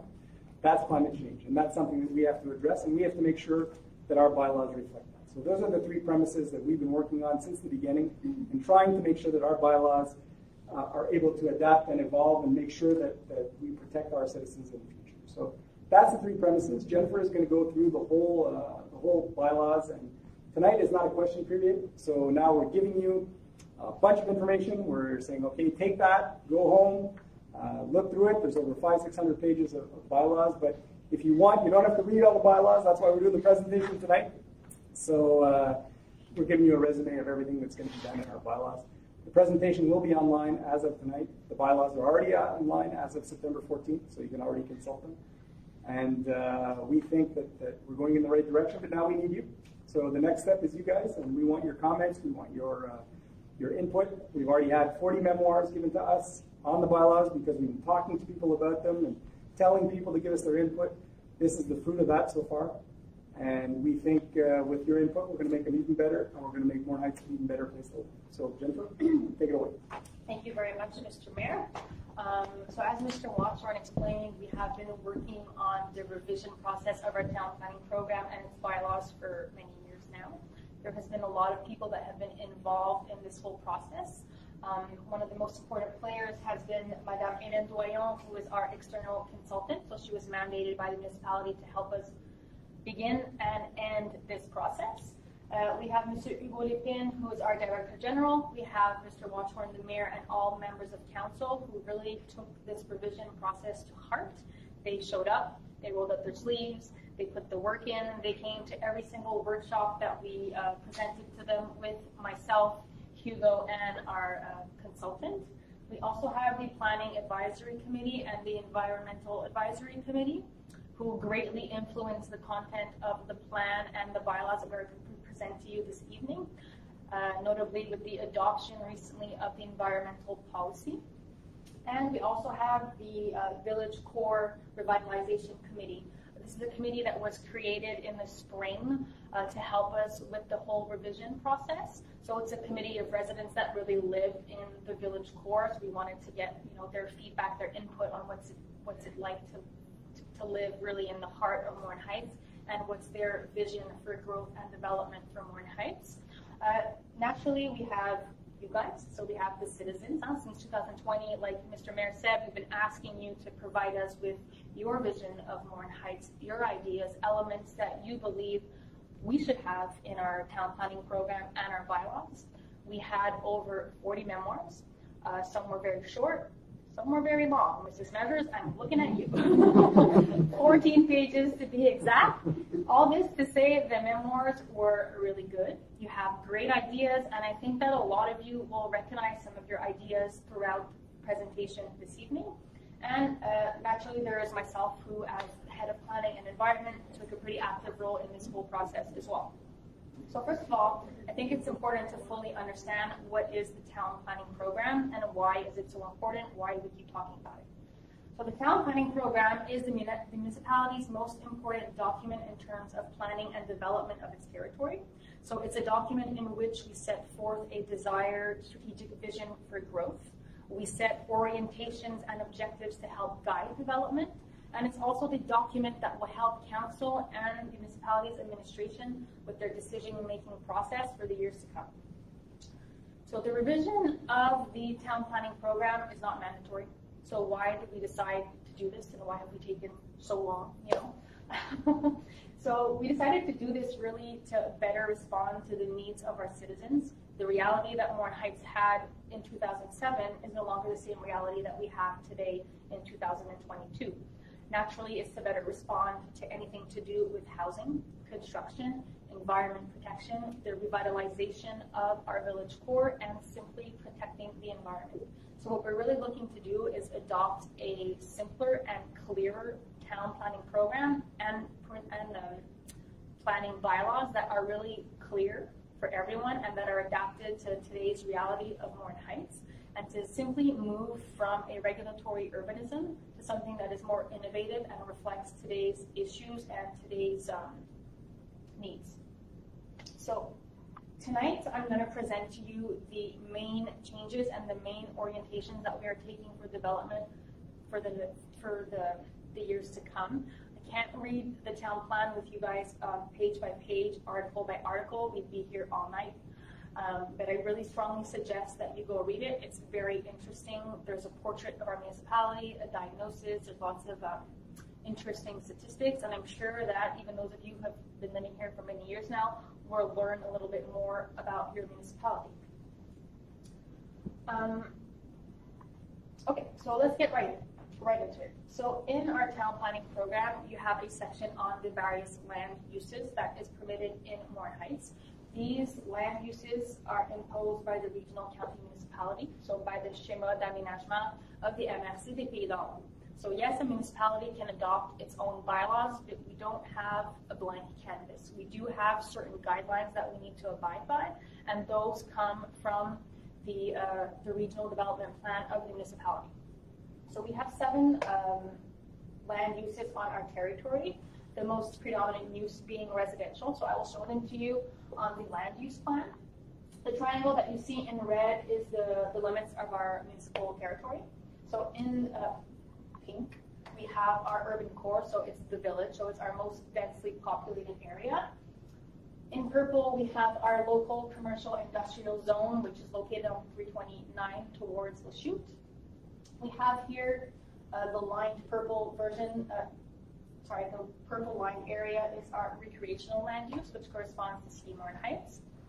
The dark purple, so the line that you have here is the aerobic corridor that connects to neighboring municipalities.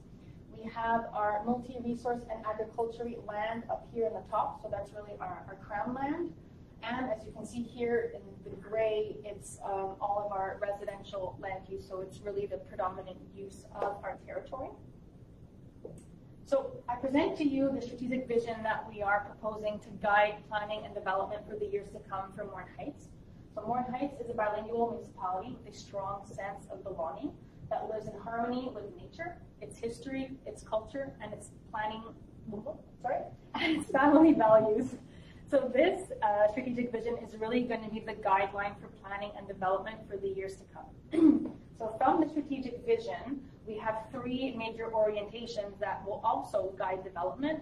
These are focused on creating a quality of living environment, the collective heritage of Morin-Heights, and the village core. So all orientations are also accompanied with a series of actions that we propose in order to obtain our orientations and our objectives. So number 1, our first orientation is to establish a quality of life environment. In order to do so, we're presenting to you 3 objectives. So we want to control the occupation of the territory in order to fight against climate change. We want to enhance opportunities for outdoor and recreational activities on our whole territory. And we want to adequately regulate areas where land use can be subject to special constraints, be it for public health, public security, or for environment protection.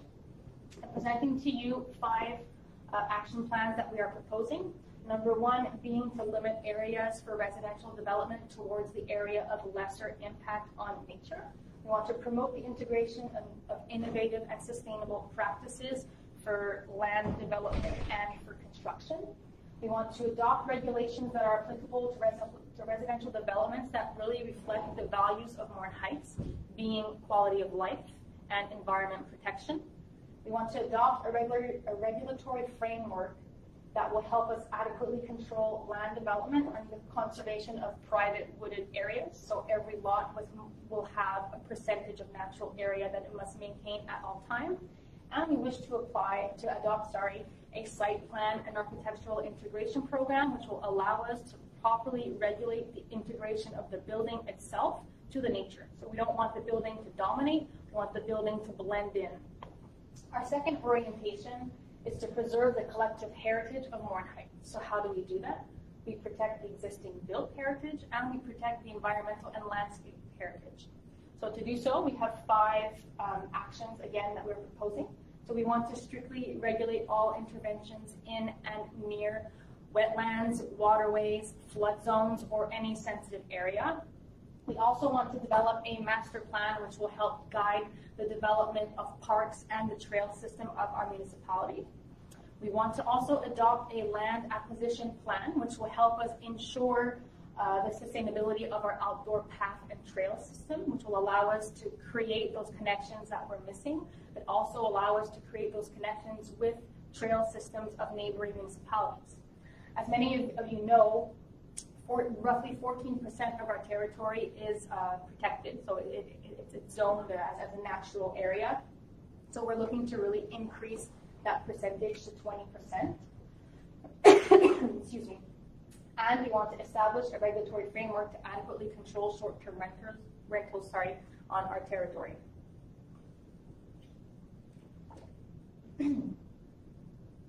Number 3, so we want to revitalize the village core. Once again, how do we do so? We want to enhance attractiveness of the village core, improve conditions for active mobility, and encourage the creation of spaces for gathering. Once again, we have 5 action plans. So number 1, we want to offer incentives for renovation or transformation of buildings in the village core by adopting a subsidy program. We also want to establish bicycle and pedestrian links, linking the residential areas just around the village core to all the major service points and recreational areas, all by promoting the concept of walkability. We also want to identify opportunities for development, redevelopment, or transformation on areas in the village core that are either vacant or underutilized. And we want to create a second access to the Simon River. So Morin-Heights, our municipality, it's really particular in our downtown, let's call it. We have a beautiful river, but it's not put forth. So we're really trying to find a way to create more awareness of the Simon River, all while still being in harmony with nature. So we're looking into planning a second access. And in general, we want to improve the public domain. So by adding sidewalks, safer pedestrian crossways, adding bike racks, benches, we're really looking to make the village core, how can I say, we really want the citizens to come to the village core and to really stay in the village and to make it their space, therefore limiting the space that we're going to give to cars, because we want people there, and the more people from Morin-Heights are there, the less space we're going to give to the vehicles. So that completes the section on the town planning program. Like I said, the content that we're presenting to you tonight is really based on planning, environment, and development. I strongly suggest you go read it. It's very interesting, but that's where it's going to stop for this evening. So how does the municipality ensure that its strategic vision that the objectives and orientations that it sets forth in its town planning program be respected. So notably, it's by adopting town planning bylaws and regulation that comply with all the ideologies that are presented in the town planning program. Now we're going to get into the heart of tonight's presentation. So we're going to talk about the town planning bylaws and the regulations. It's a hefty book. It's here. This is recto verso. This is roughly 500 pages maybe. There's a lot of information. There's a lot of great ideas. It's really interesting. Take it when you go to bed. Read it when you want.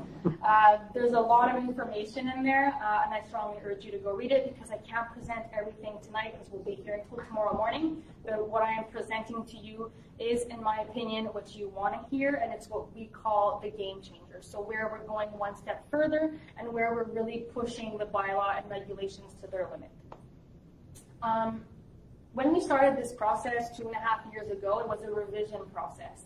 That we quickly realized that it would not be a revision, but really a complete overhaul of our bylaw. So the bylaw and the planning program dated back to 2007. We're now in 2022. What was a reality in 2007 no longer applies to today. So that's why it took a bit more time, but we're really happy with the content and the final product. So we really urge you to go and have a look at it and read it. In general, the main changes, other than a complete overhaul, is there's a new structure. So everything is really separated by category. So main use, additional use, main building, accessory construction. It's all there, it's all categorized to make it simpler for us, but also simpler for those who don't consult zoning bylaws on a regular basis, right? We're using familiar and comprehensive vocabulary. We've added lots of charts, lots of diagrams, lots of tables to really make the understanding even clearer and to try to avoid all gray areas. A fundamental element is that we also added a very large lexicon of definitions. As a town planner, definitions is very, very important to our work because what is a construction, for instance, for the municipality is not necessarily the definition that you'll find in the dictionary. So this was a really, really big change for us. And naturally, we wanted to ensure consistency between the municipal regulations and the provincial regulations because there have been lots of changes since 2007. And obviously, to ensure consistency between the environmental policy that we just adopted and our town planning program and the bylaws. So here we have a series of bylaws that have been in effect since 2007. The two ones on the bottom, however, were adopted in 2020 and 21. Those are our interim control bylaws. So all of these are going to be abolished with the coming into effect of our new bylaws. As you can see, they all have the same name. The names will never change. What will change is the numbers. So you have the number of the bylaw, 2022 being the year in which it was adopted. So all the previous bylaws will really be abolished when the new bylaws fully go into effect. So that's once we receive our certificate of compliance by the MRC. So the first bylaw that I will present to you this evening, it's the permit and certificate bylaw. Very important bylaw as a town planner. So this bylaw allows for municipalities to establish the rules and regulations that govern them. So it allows us to say for which type of construction a permit is required or not required, the documents that must be submitted to be granted the permit, and the conditions that must also be met to be granted the permit. As mentioned, this bylaw was completely redone from beginning to end. These are the main changes that we're presenting to you this evening. So we revised the period of validity for every permit. Now permits are valid based on which type of work you're doing, 3 months, 6 months, or 12. Don't be too scared. Most of them are still good for 12 months, so you do have time to build and do your renovations. But for instance, all subdivision permits are now only valid for 6 months. So once the permit is granted, the applicant of the permit must deposit and file the official application to formally register their lots with the Quebec minister. If not, the permit becomes null and void, and they have to resubmit a new application. And if the bylaw change, well, there's no acquired rights. We need to comply with the bylaw that will be in effect at the time of the application. We also revised the renewal possibility for permits. In the current bylaw, you could renew your permit 5 times.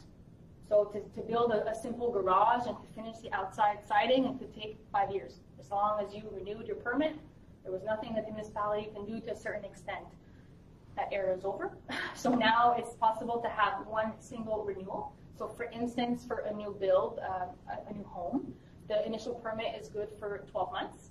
And if the work is not completed, you can renew it one time. And the validity period is cut in half. So you can renew it for 6 months. Therefore, calling for all work to be completed in a period of 18 months. If the work is not completed, then the municipality can start, giving out notice of offense, infractions, and so on and so forth. Speaking of new constructions, we added a new list of elements that are required on the site plan, the document that's prepared by the land surveyor. So at the time of construction and permit and analysis, we're now asking for not only the building and its margins to be mapped out, but also to identify all of the natural areas that are going to be protected, to calculate the percentage that natural area occupies. We're asking for the average slope to be identified. A construction plateau must also be identified. We want the level lines and the curve lines. And all that is really calculated by the land surveyor.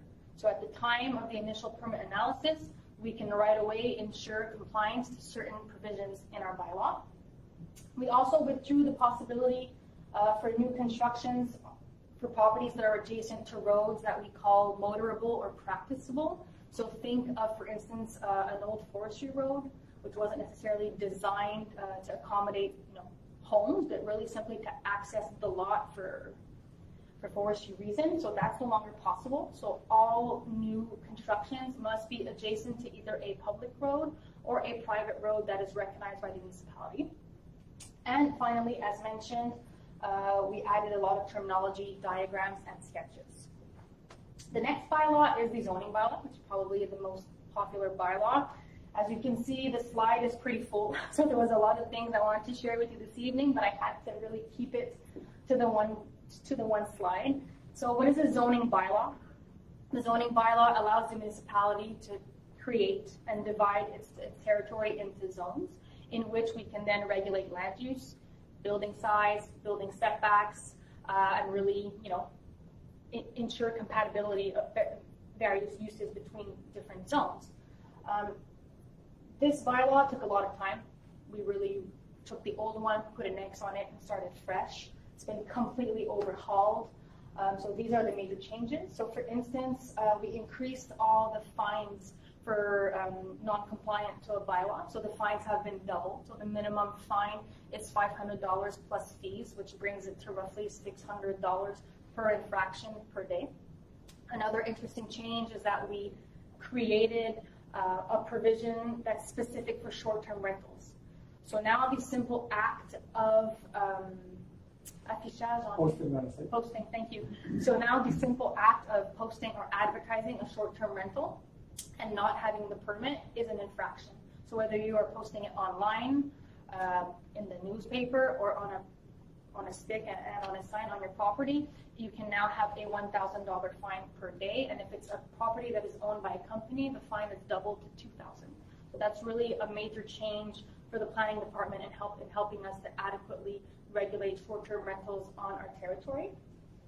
Also, in terms of new constructions, so we now call for the identification of a construction plateau on which we have a slope that is inferior to 30%, and that is regardless of the average slope of the property. So the construction plateau must have a minimum size of 800 square meters for lots that have a surface area of 2,000 square meters and below. For lots above 2,000 square meters, the plateau required is increased to 1,200 square meters. We added an article in regards to the obligation to maintain the natural topography of the site, so therefore to limit all blasting, dynamiting, backfill, and excavation. Throughout the territory, we have indicated to maintain a 15-meter riparian zone, and that is regardless of the slope. So the provincial bylaw says that you must maintain either a 10 or 15% riparian protection area, depending on the slope. In Morin-Heights, it's 15 regardless of the slope. So once again, we're a little bit more strict with the idea of protecting the environment. In a lot of the memoirs, we had the dark sky concept that came back, more than once, so we really looked into it. Lac-Mégantic is one municipality in Quebec that really do it properly, the dark sky method. However, there's about 25 pages of bylaws only for the dark sky, so that's only for the outside lighting.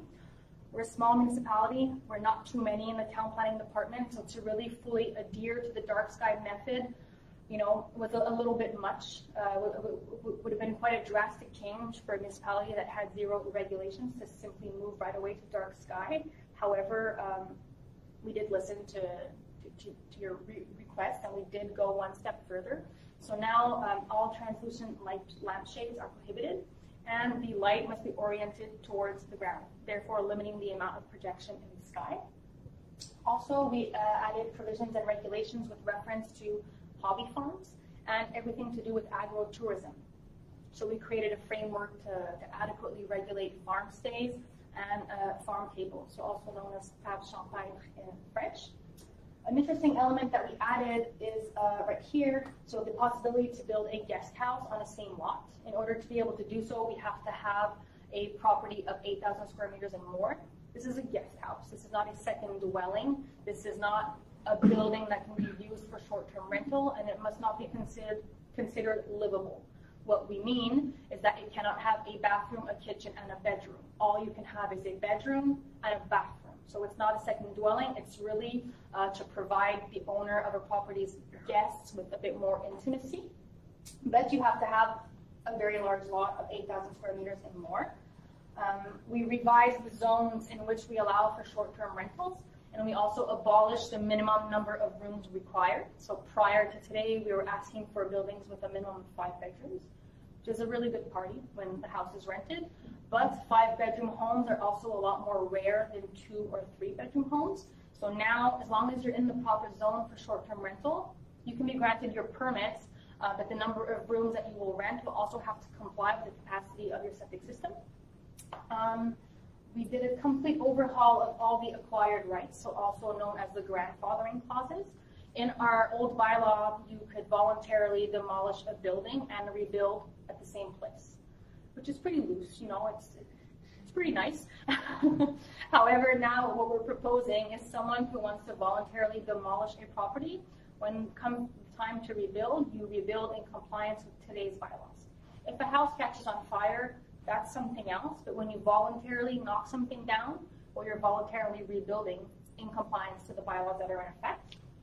We also created conservation zones and very low density residential areas, as well as revising all the different land uses that are authorized in each zone to really ensure compatibility. So I'm going to show you the projected zoning plan. In pink, zone mix 1, 2, and 3. This is really our village core, so right now we're in mix 1. In these zones, we have a mix of various residential uses, and we have commercial uses. It's commercial uses that have no impact on the neighboring surroundings. In red, we have our existing commercial areas, so there's not much change there. We have 7 of them. Up here, it's our crown land. So once again, the possibilities in the AF zones is really limited to agroforestry. We have here in dark green, these are our 2 conservation zones that we have created. So only conservation is allowed in this area, in these 2 zones. So we are conserving the environment. So there's no homes, there's no commercial, there's no institutional, there's nothing. It's protecting the environment. The pale green is what we are calling our rec zone, so which stands for recreative. So as you can see, Morin-Heights is fully zoned rec. In rec, we do not allow for residential use, therefore protecting Morin-Heights from all residential development, as well as the back of Morin-Heights, which is the top of Blue Hills, Chemin des Hauteurs. Once again, we're calling for recreational uses only, and it's outdoor recreation use.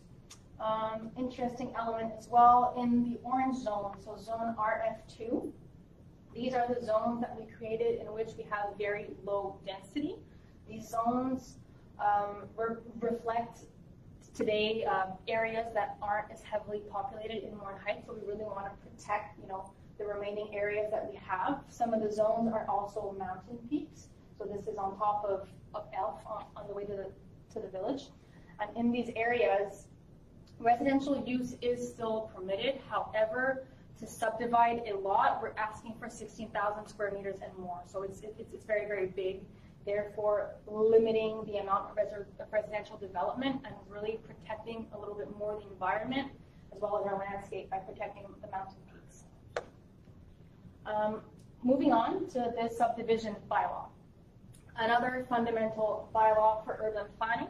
So this bylaw allows us to but to regulate the norms that are required in order to subdivide. And once again, when we can subdivide, when we cannot, and it allows us to set the contribution that is required for park fees. So as I said, we created new low-density sectors. These are the RF areas and the REC areas. If I show you the plan once more, as mentioned, in all of these orange areas, to subdivide, you need to have 16,000 square meters and more. And in the green areas, it varies between 16,000 square meters or 20,000 square meters for ski Morin-Heights. So we're really, really looking to protect the recreational aspect and protect as much as we can the environment in these sectors. An interesting concept that we're setting forth is we are removing the notion of frontage. So in the previous bylaw, we had a frontage and we had a minimum width that was required. The frontage and the width was not the same. The frontage is the width that is required adjacent to a road, which was 20 or 25, whereas the width was 20 or 40, depending on the zone and the context. Therefore, creating lots that start skinny and that go large, but maximizing the amount of properties that are possible to build. Because to build, you need to be adjacent to a road. So now the frontage concept is gone, and we are simply working with a minimum width.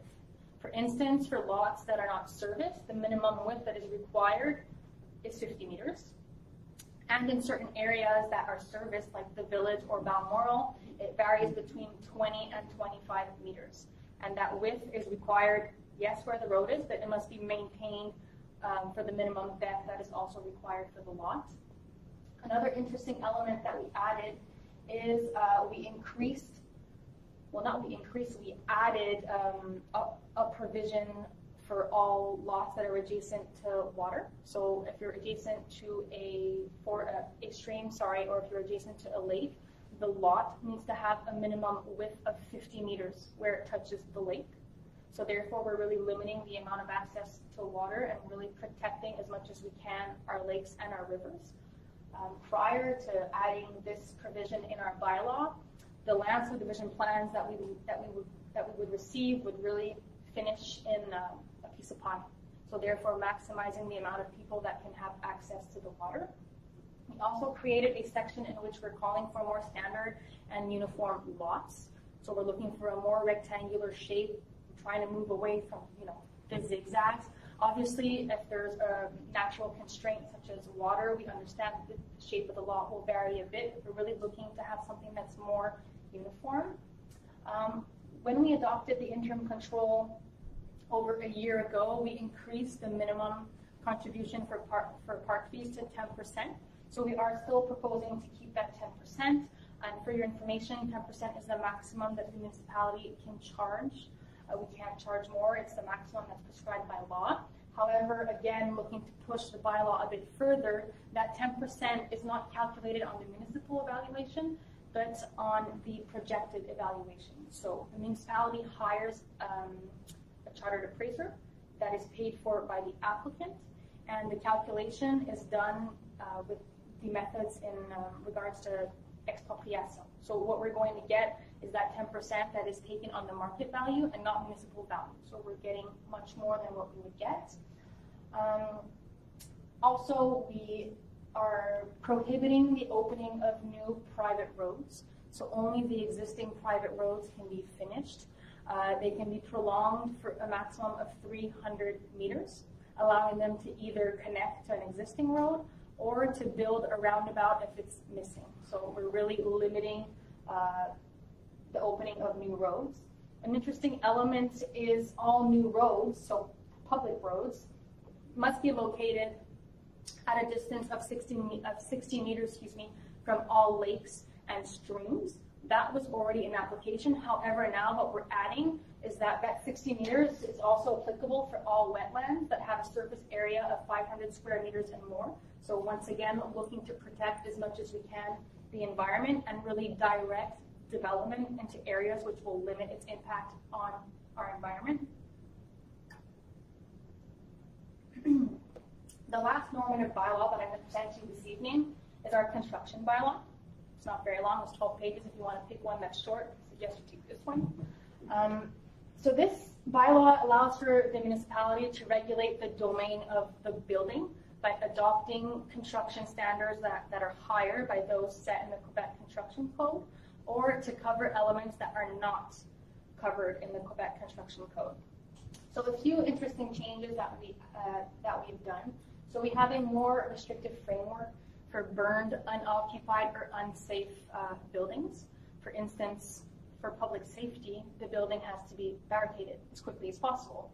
In our old bylaw, we never had that norm, So now we're giving ourselves the tools to ensure public safety. We also added standards for the maintenance and upkeep of buildings. And an interesting element is the addition of a sustainable building section. So in that section, we have the addition of norms for erosion control and the installation of a sediment barrier for work that is carried out near the shoreline, so that is mandatory. We also added the requirement for all new buildings to have an electric vehicle charging station. All new buildings must also be equipped with a low-flow toilet, so a toilet that will use a maximum of 6 liters per flush. This also applies to the replacement of existing toilets, so if anyone who wants to redo their bathroom, they will also have to put in a low-flow toilet. And we added the possibility to build a green or living roof.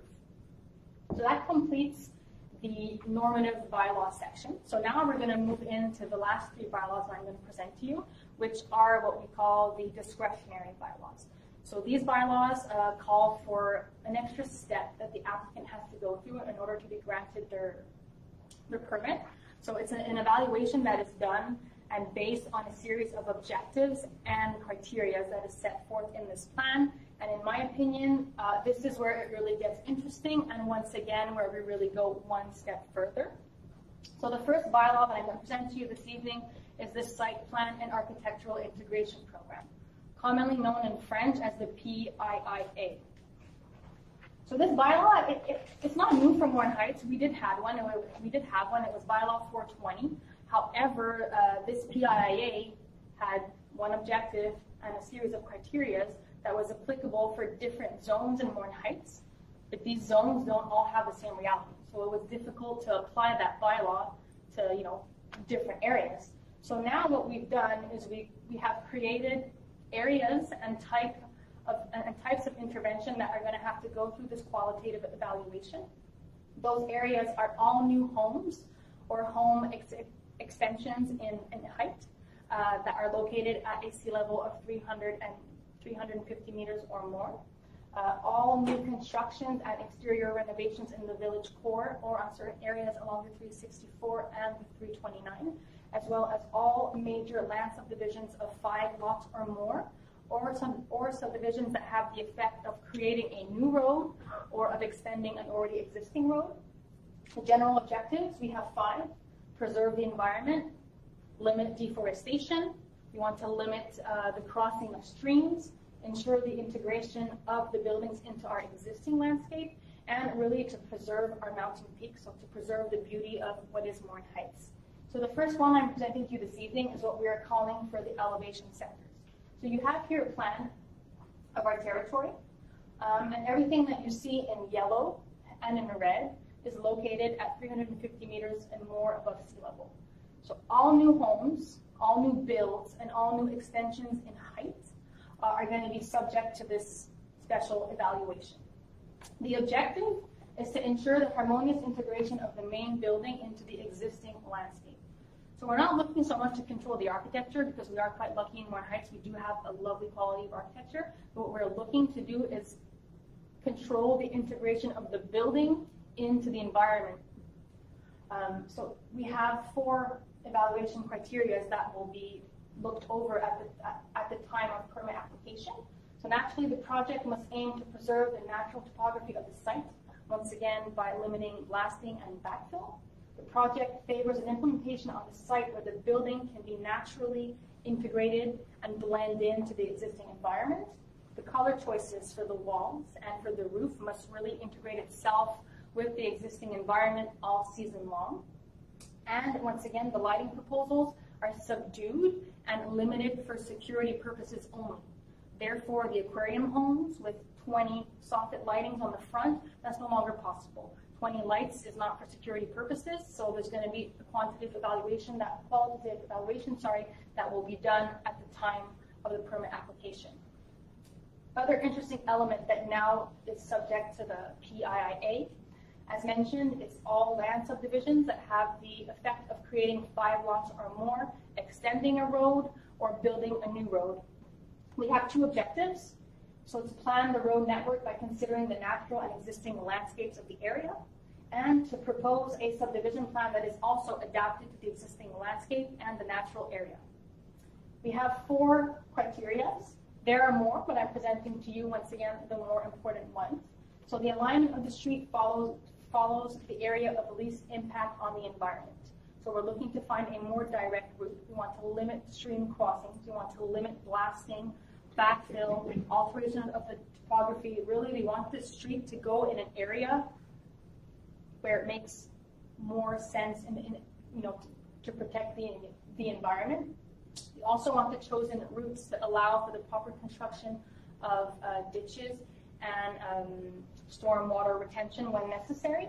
And the shape and size of the lots must allow to preserve tree clusters at all times between properties in order to act as wildlife corridors and allow the animals that we have in Morin-Heights to flow naturally throughout the territory. Again, here for this specific intervention, we have 3 other documents that must be required at time of evaluation. Number 1 being for all new land subdivisions of 5 lots and more, we're asking for a hydrogeology report that is done by an engineer that confirms that the development can take place by considering the groundwater supply and its impact on the existing aquifer and the existing users of that water source.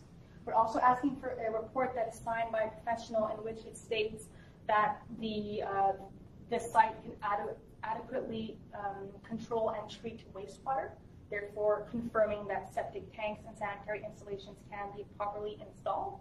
And for all roads, we're asking for the plans and specs for proposed works in terms of erosion control and to adequately control runoff.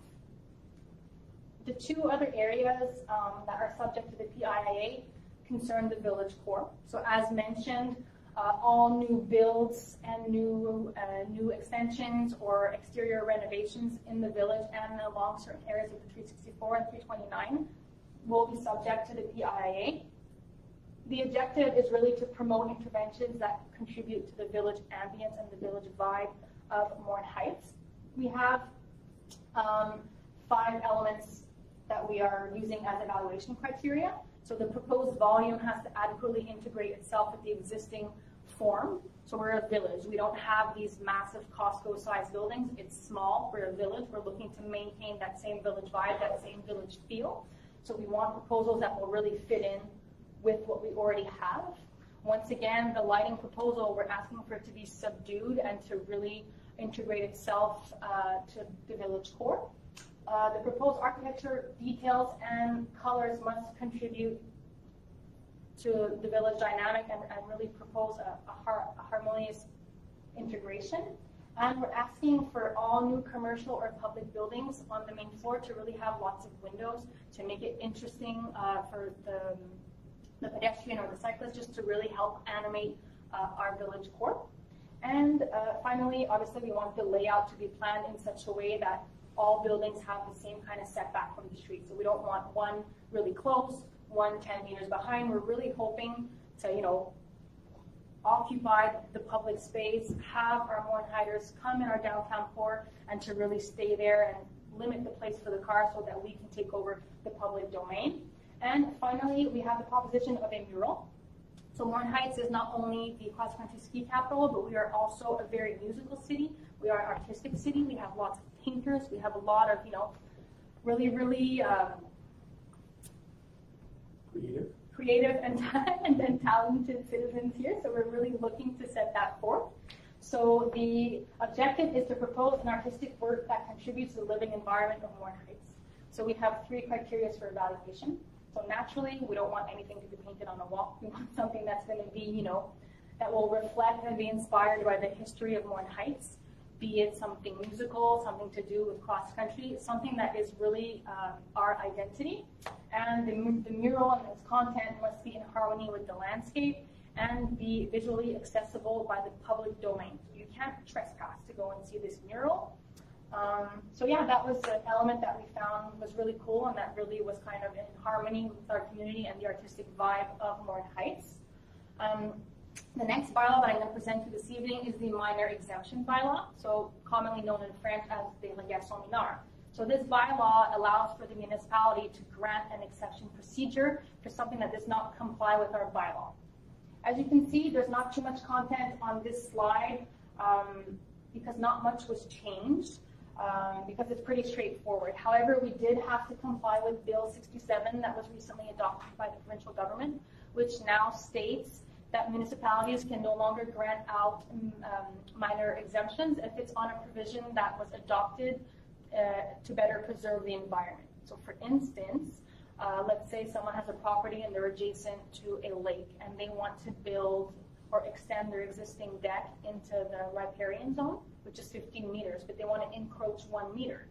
Prior to Bill 67, the municipality could do that, but now it's no longer possible. So once again, protecting the environment. This doesn't come from Morin-Heights, but at least the provincial government is really increasing their awareness of the importance of protecting our environment.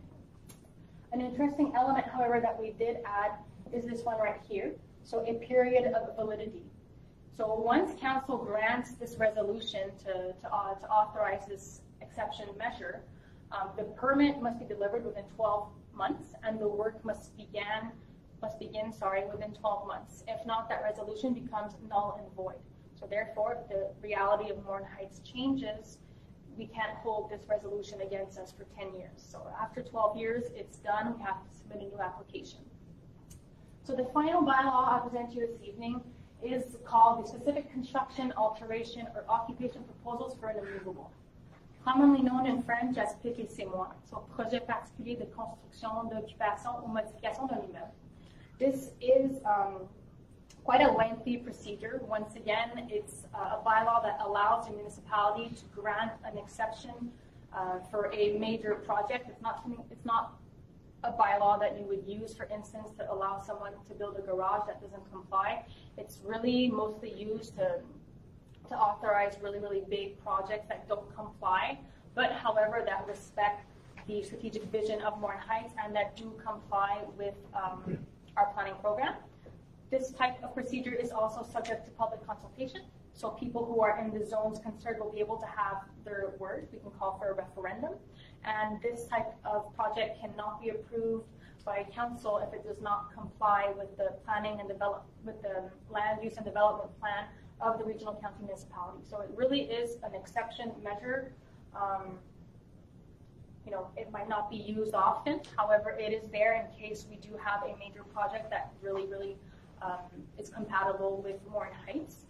So what we have created is a list of required documents. So naturally, we have the site plan that's prepared by the land surveyor, on which we have the existing or planned buildings and anything that can affect it.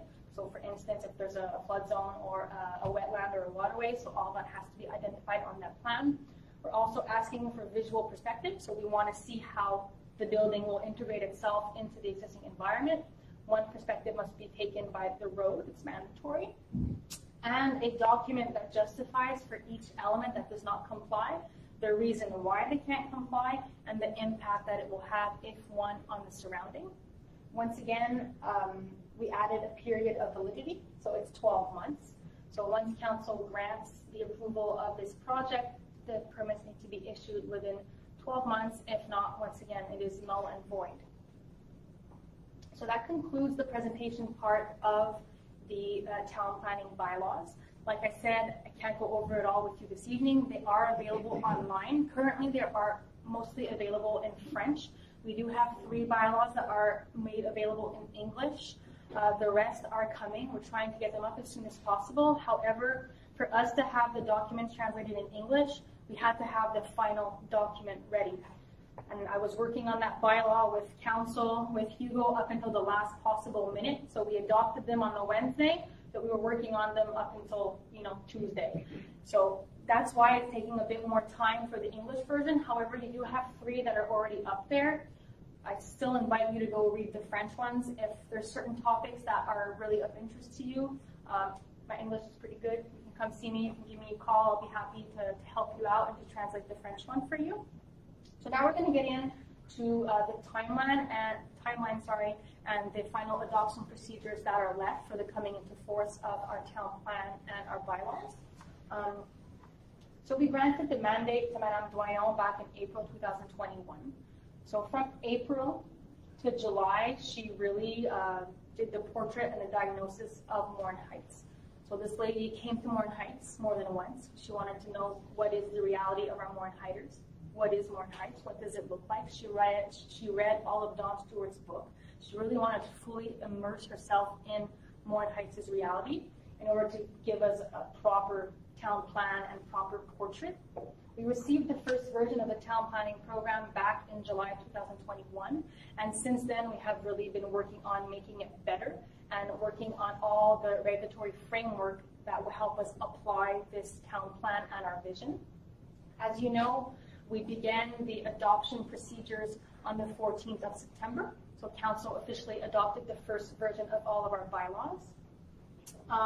Officially, the public consultation period is open, however, it has been open since 2020 because we've been asking you to submit us your suggestions, your memoirs, and so on and so forth. But officially, the public consultation meeting will be held on October 18th. If you have questions before then, suggestions, I invite you to strongly send them to me directly, come to Town Hall, or simply come to the October 18th meeting. We are hoping the entry into force of these bylaws to be in February 2023. So we're crossing our fingers. That's when we want it to come into force.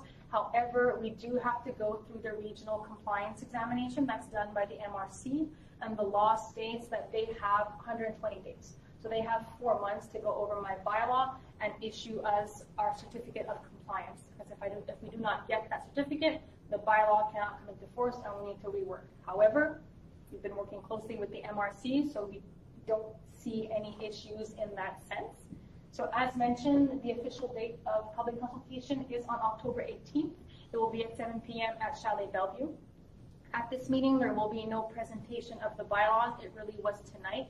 This is your time to shine, your time to give us your comments, your feedback, your questions, your suggestions.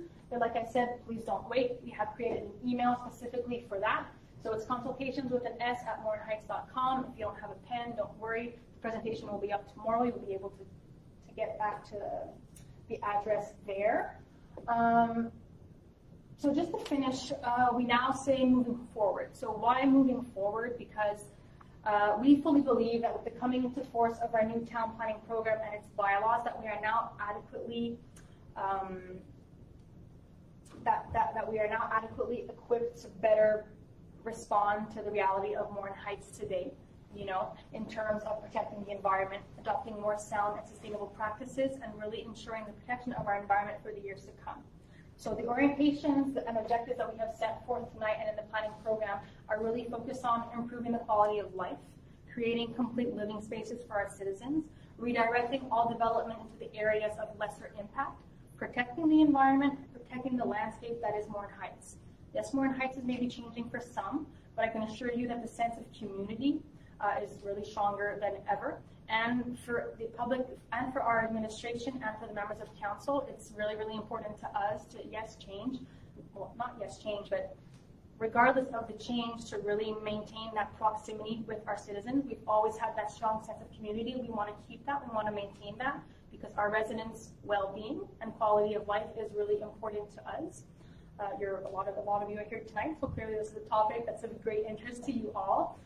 So in my name and by the name of council, really thank you all for being here tonight. Your presence is greatly appreciated. And a special thank you to Paul McKay and Derek Shearer for the beautiful pictures that helped make my presentation a lot more animated and beautiful for you all tonight. So thank you very much.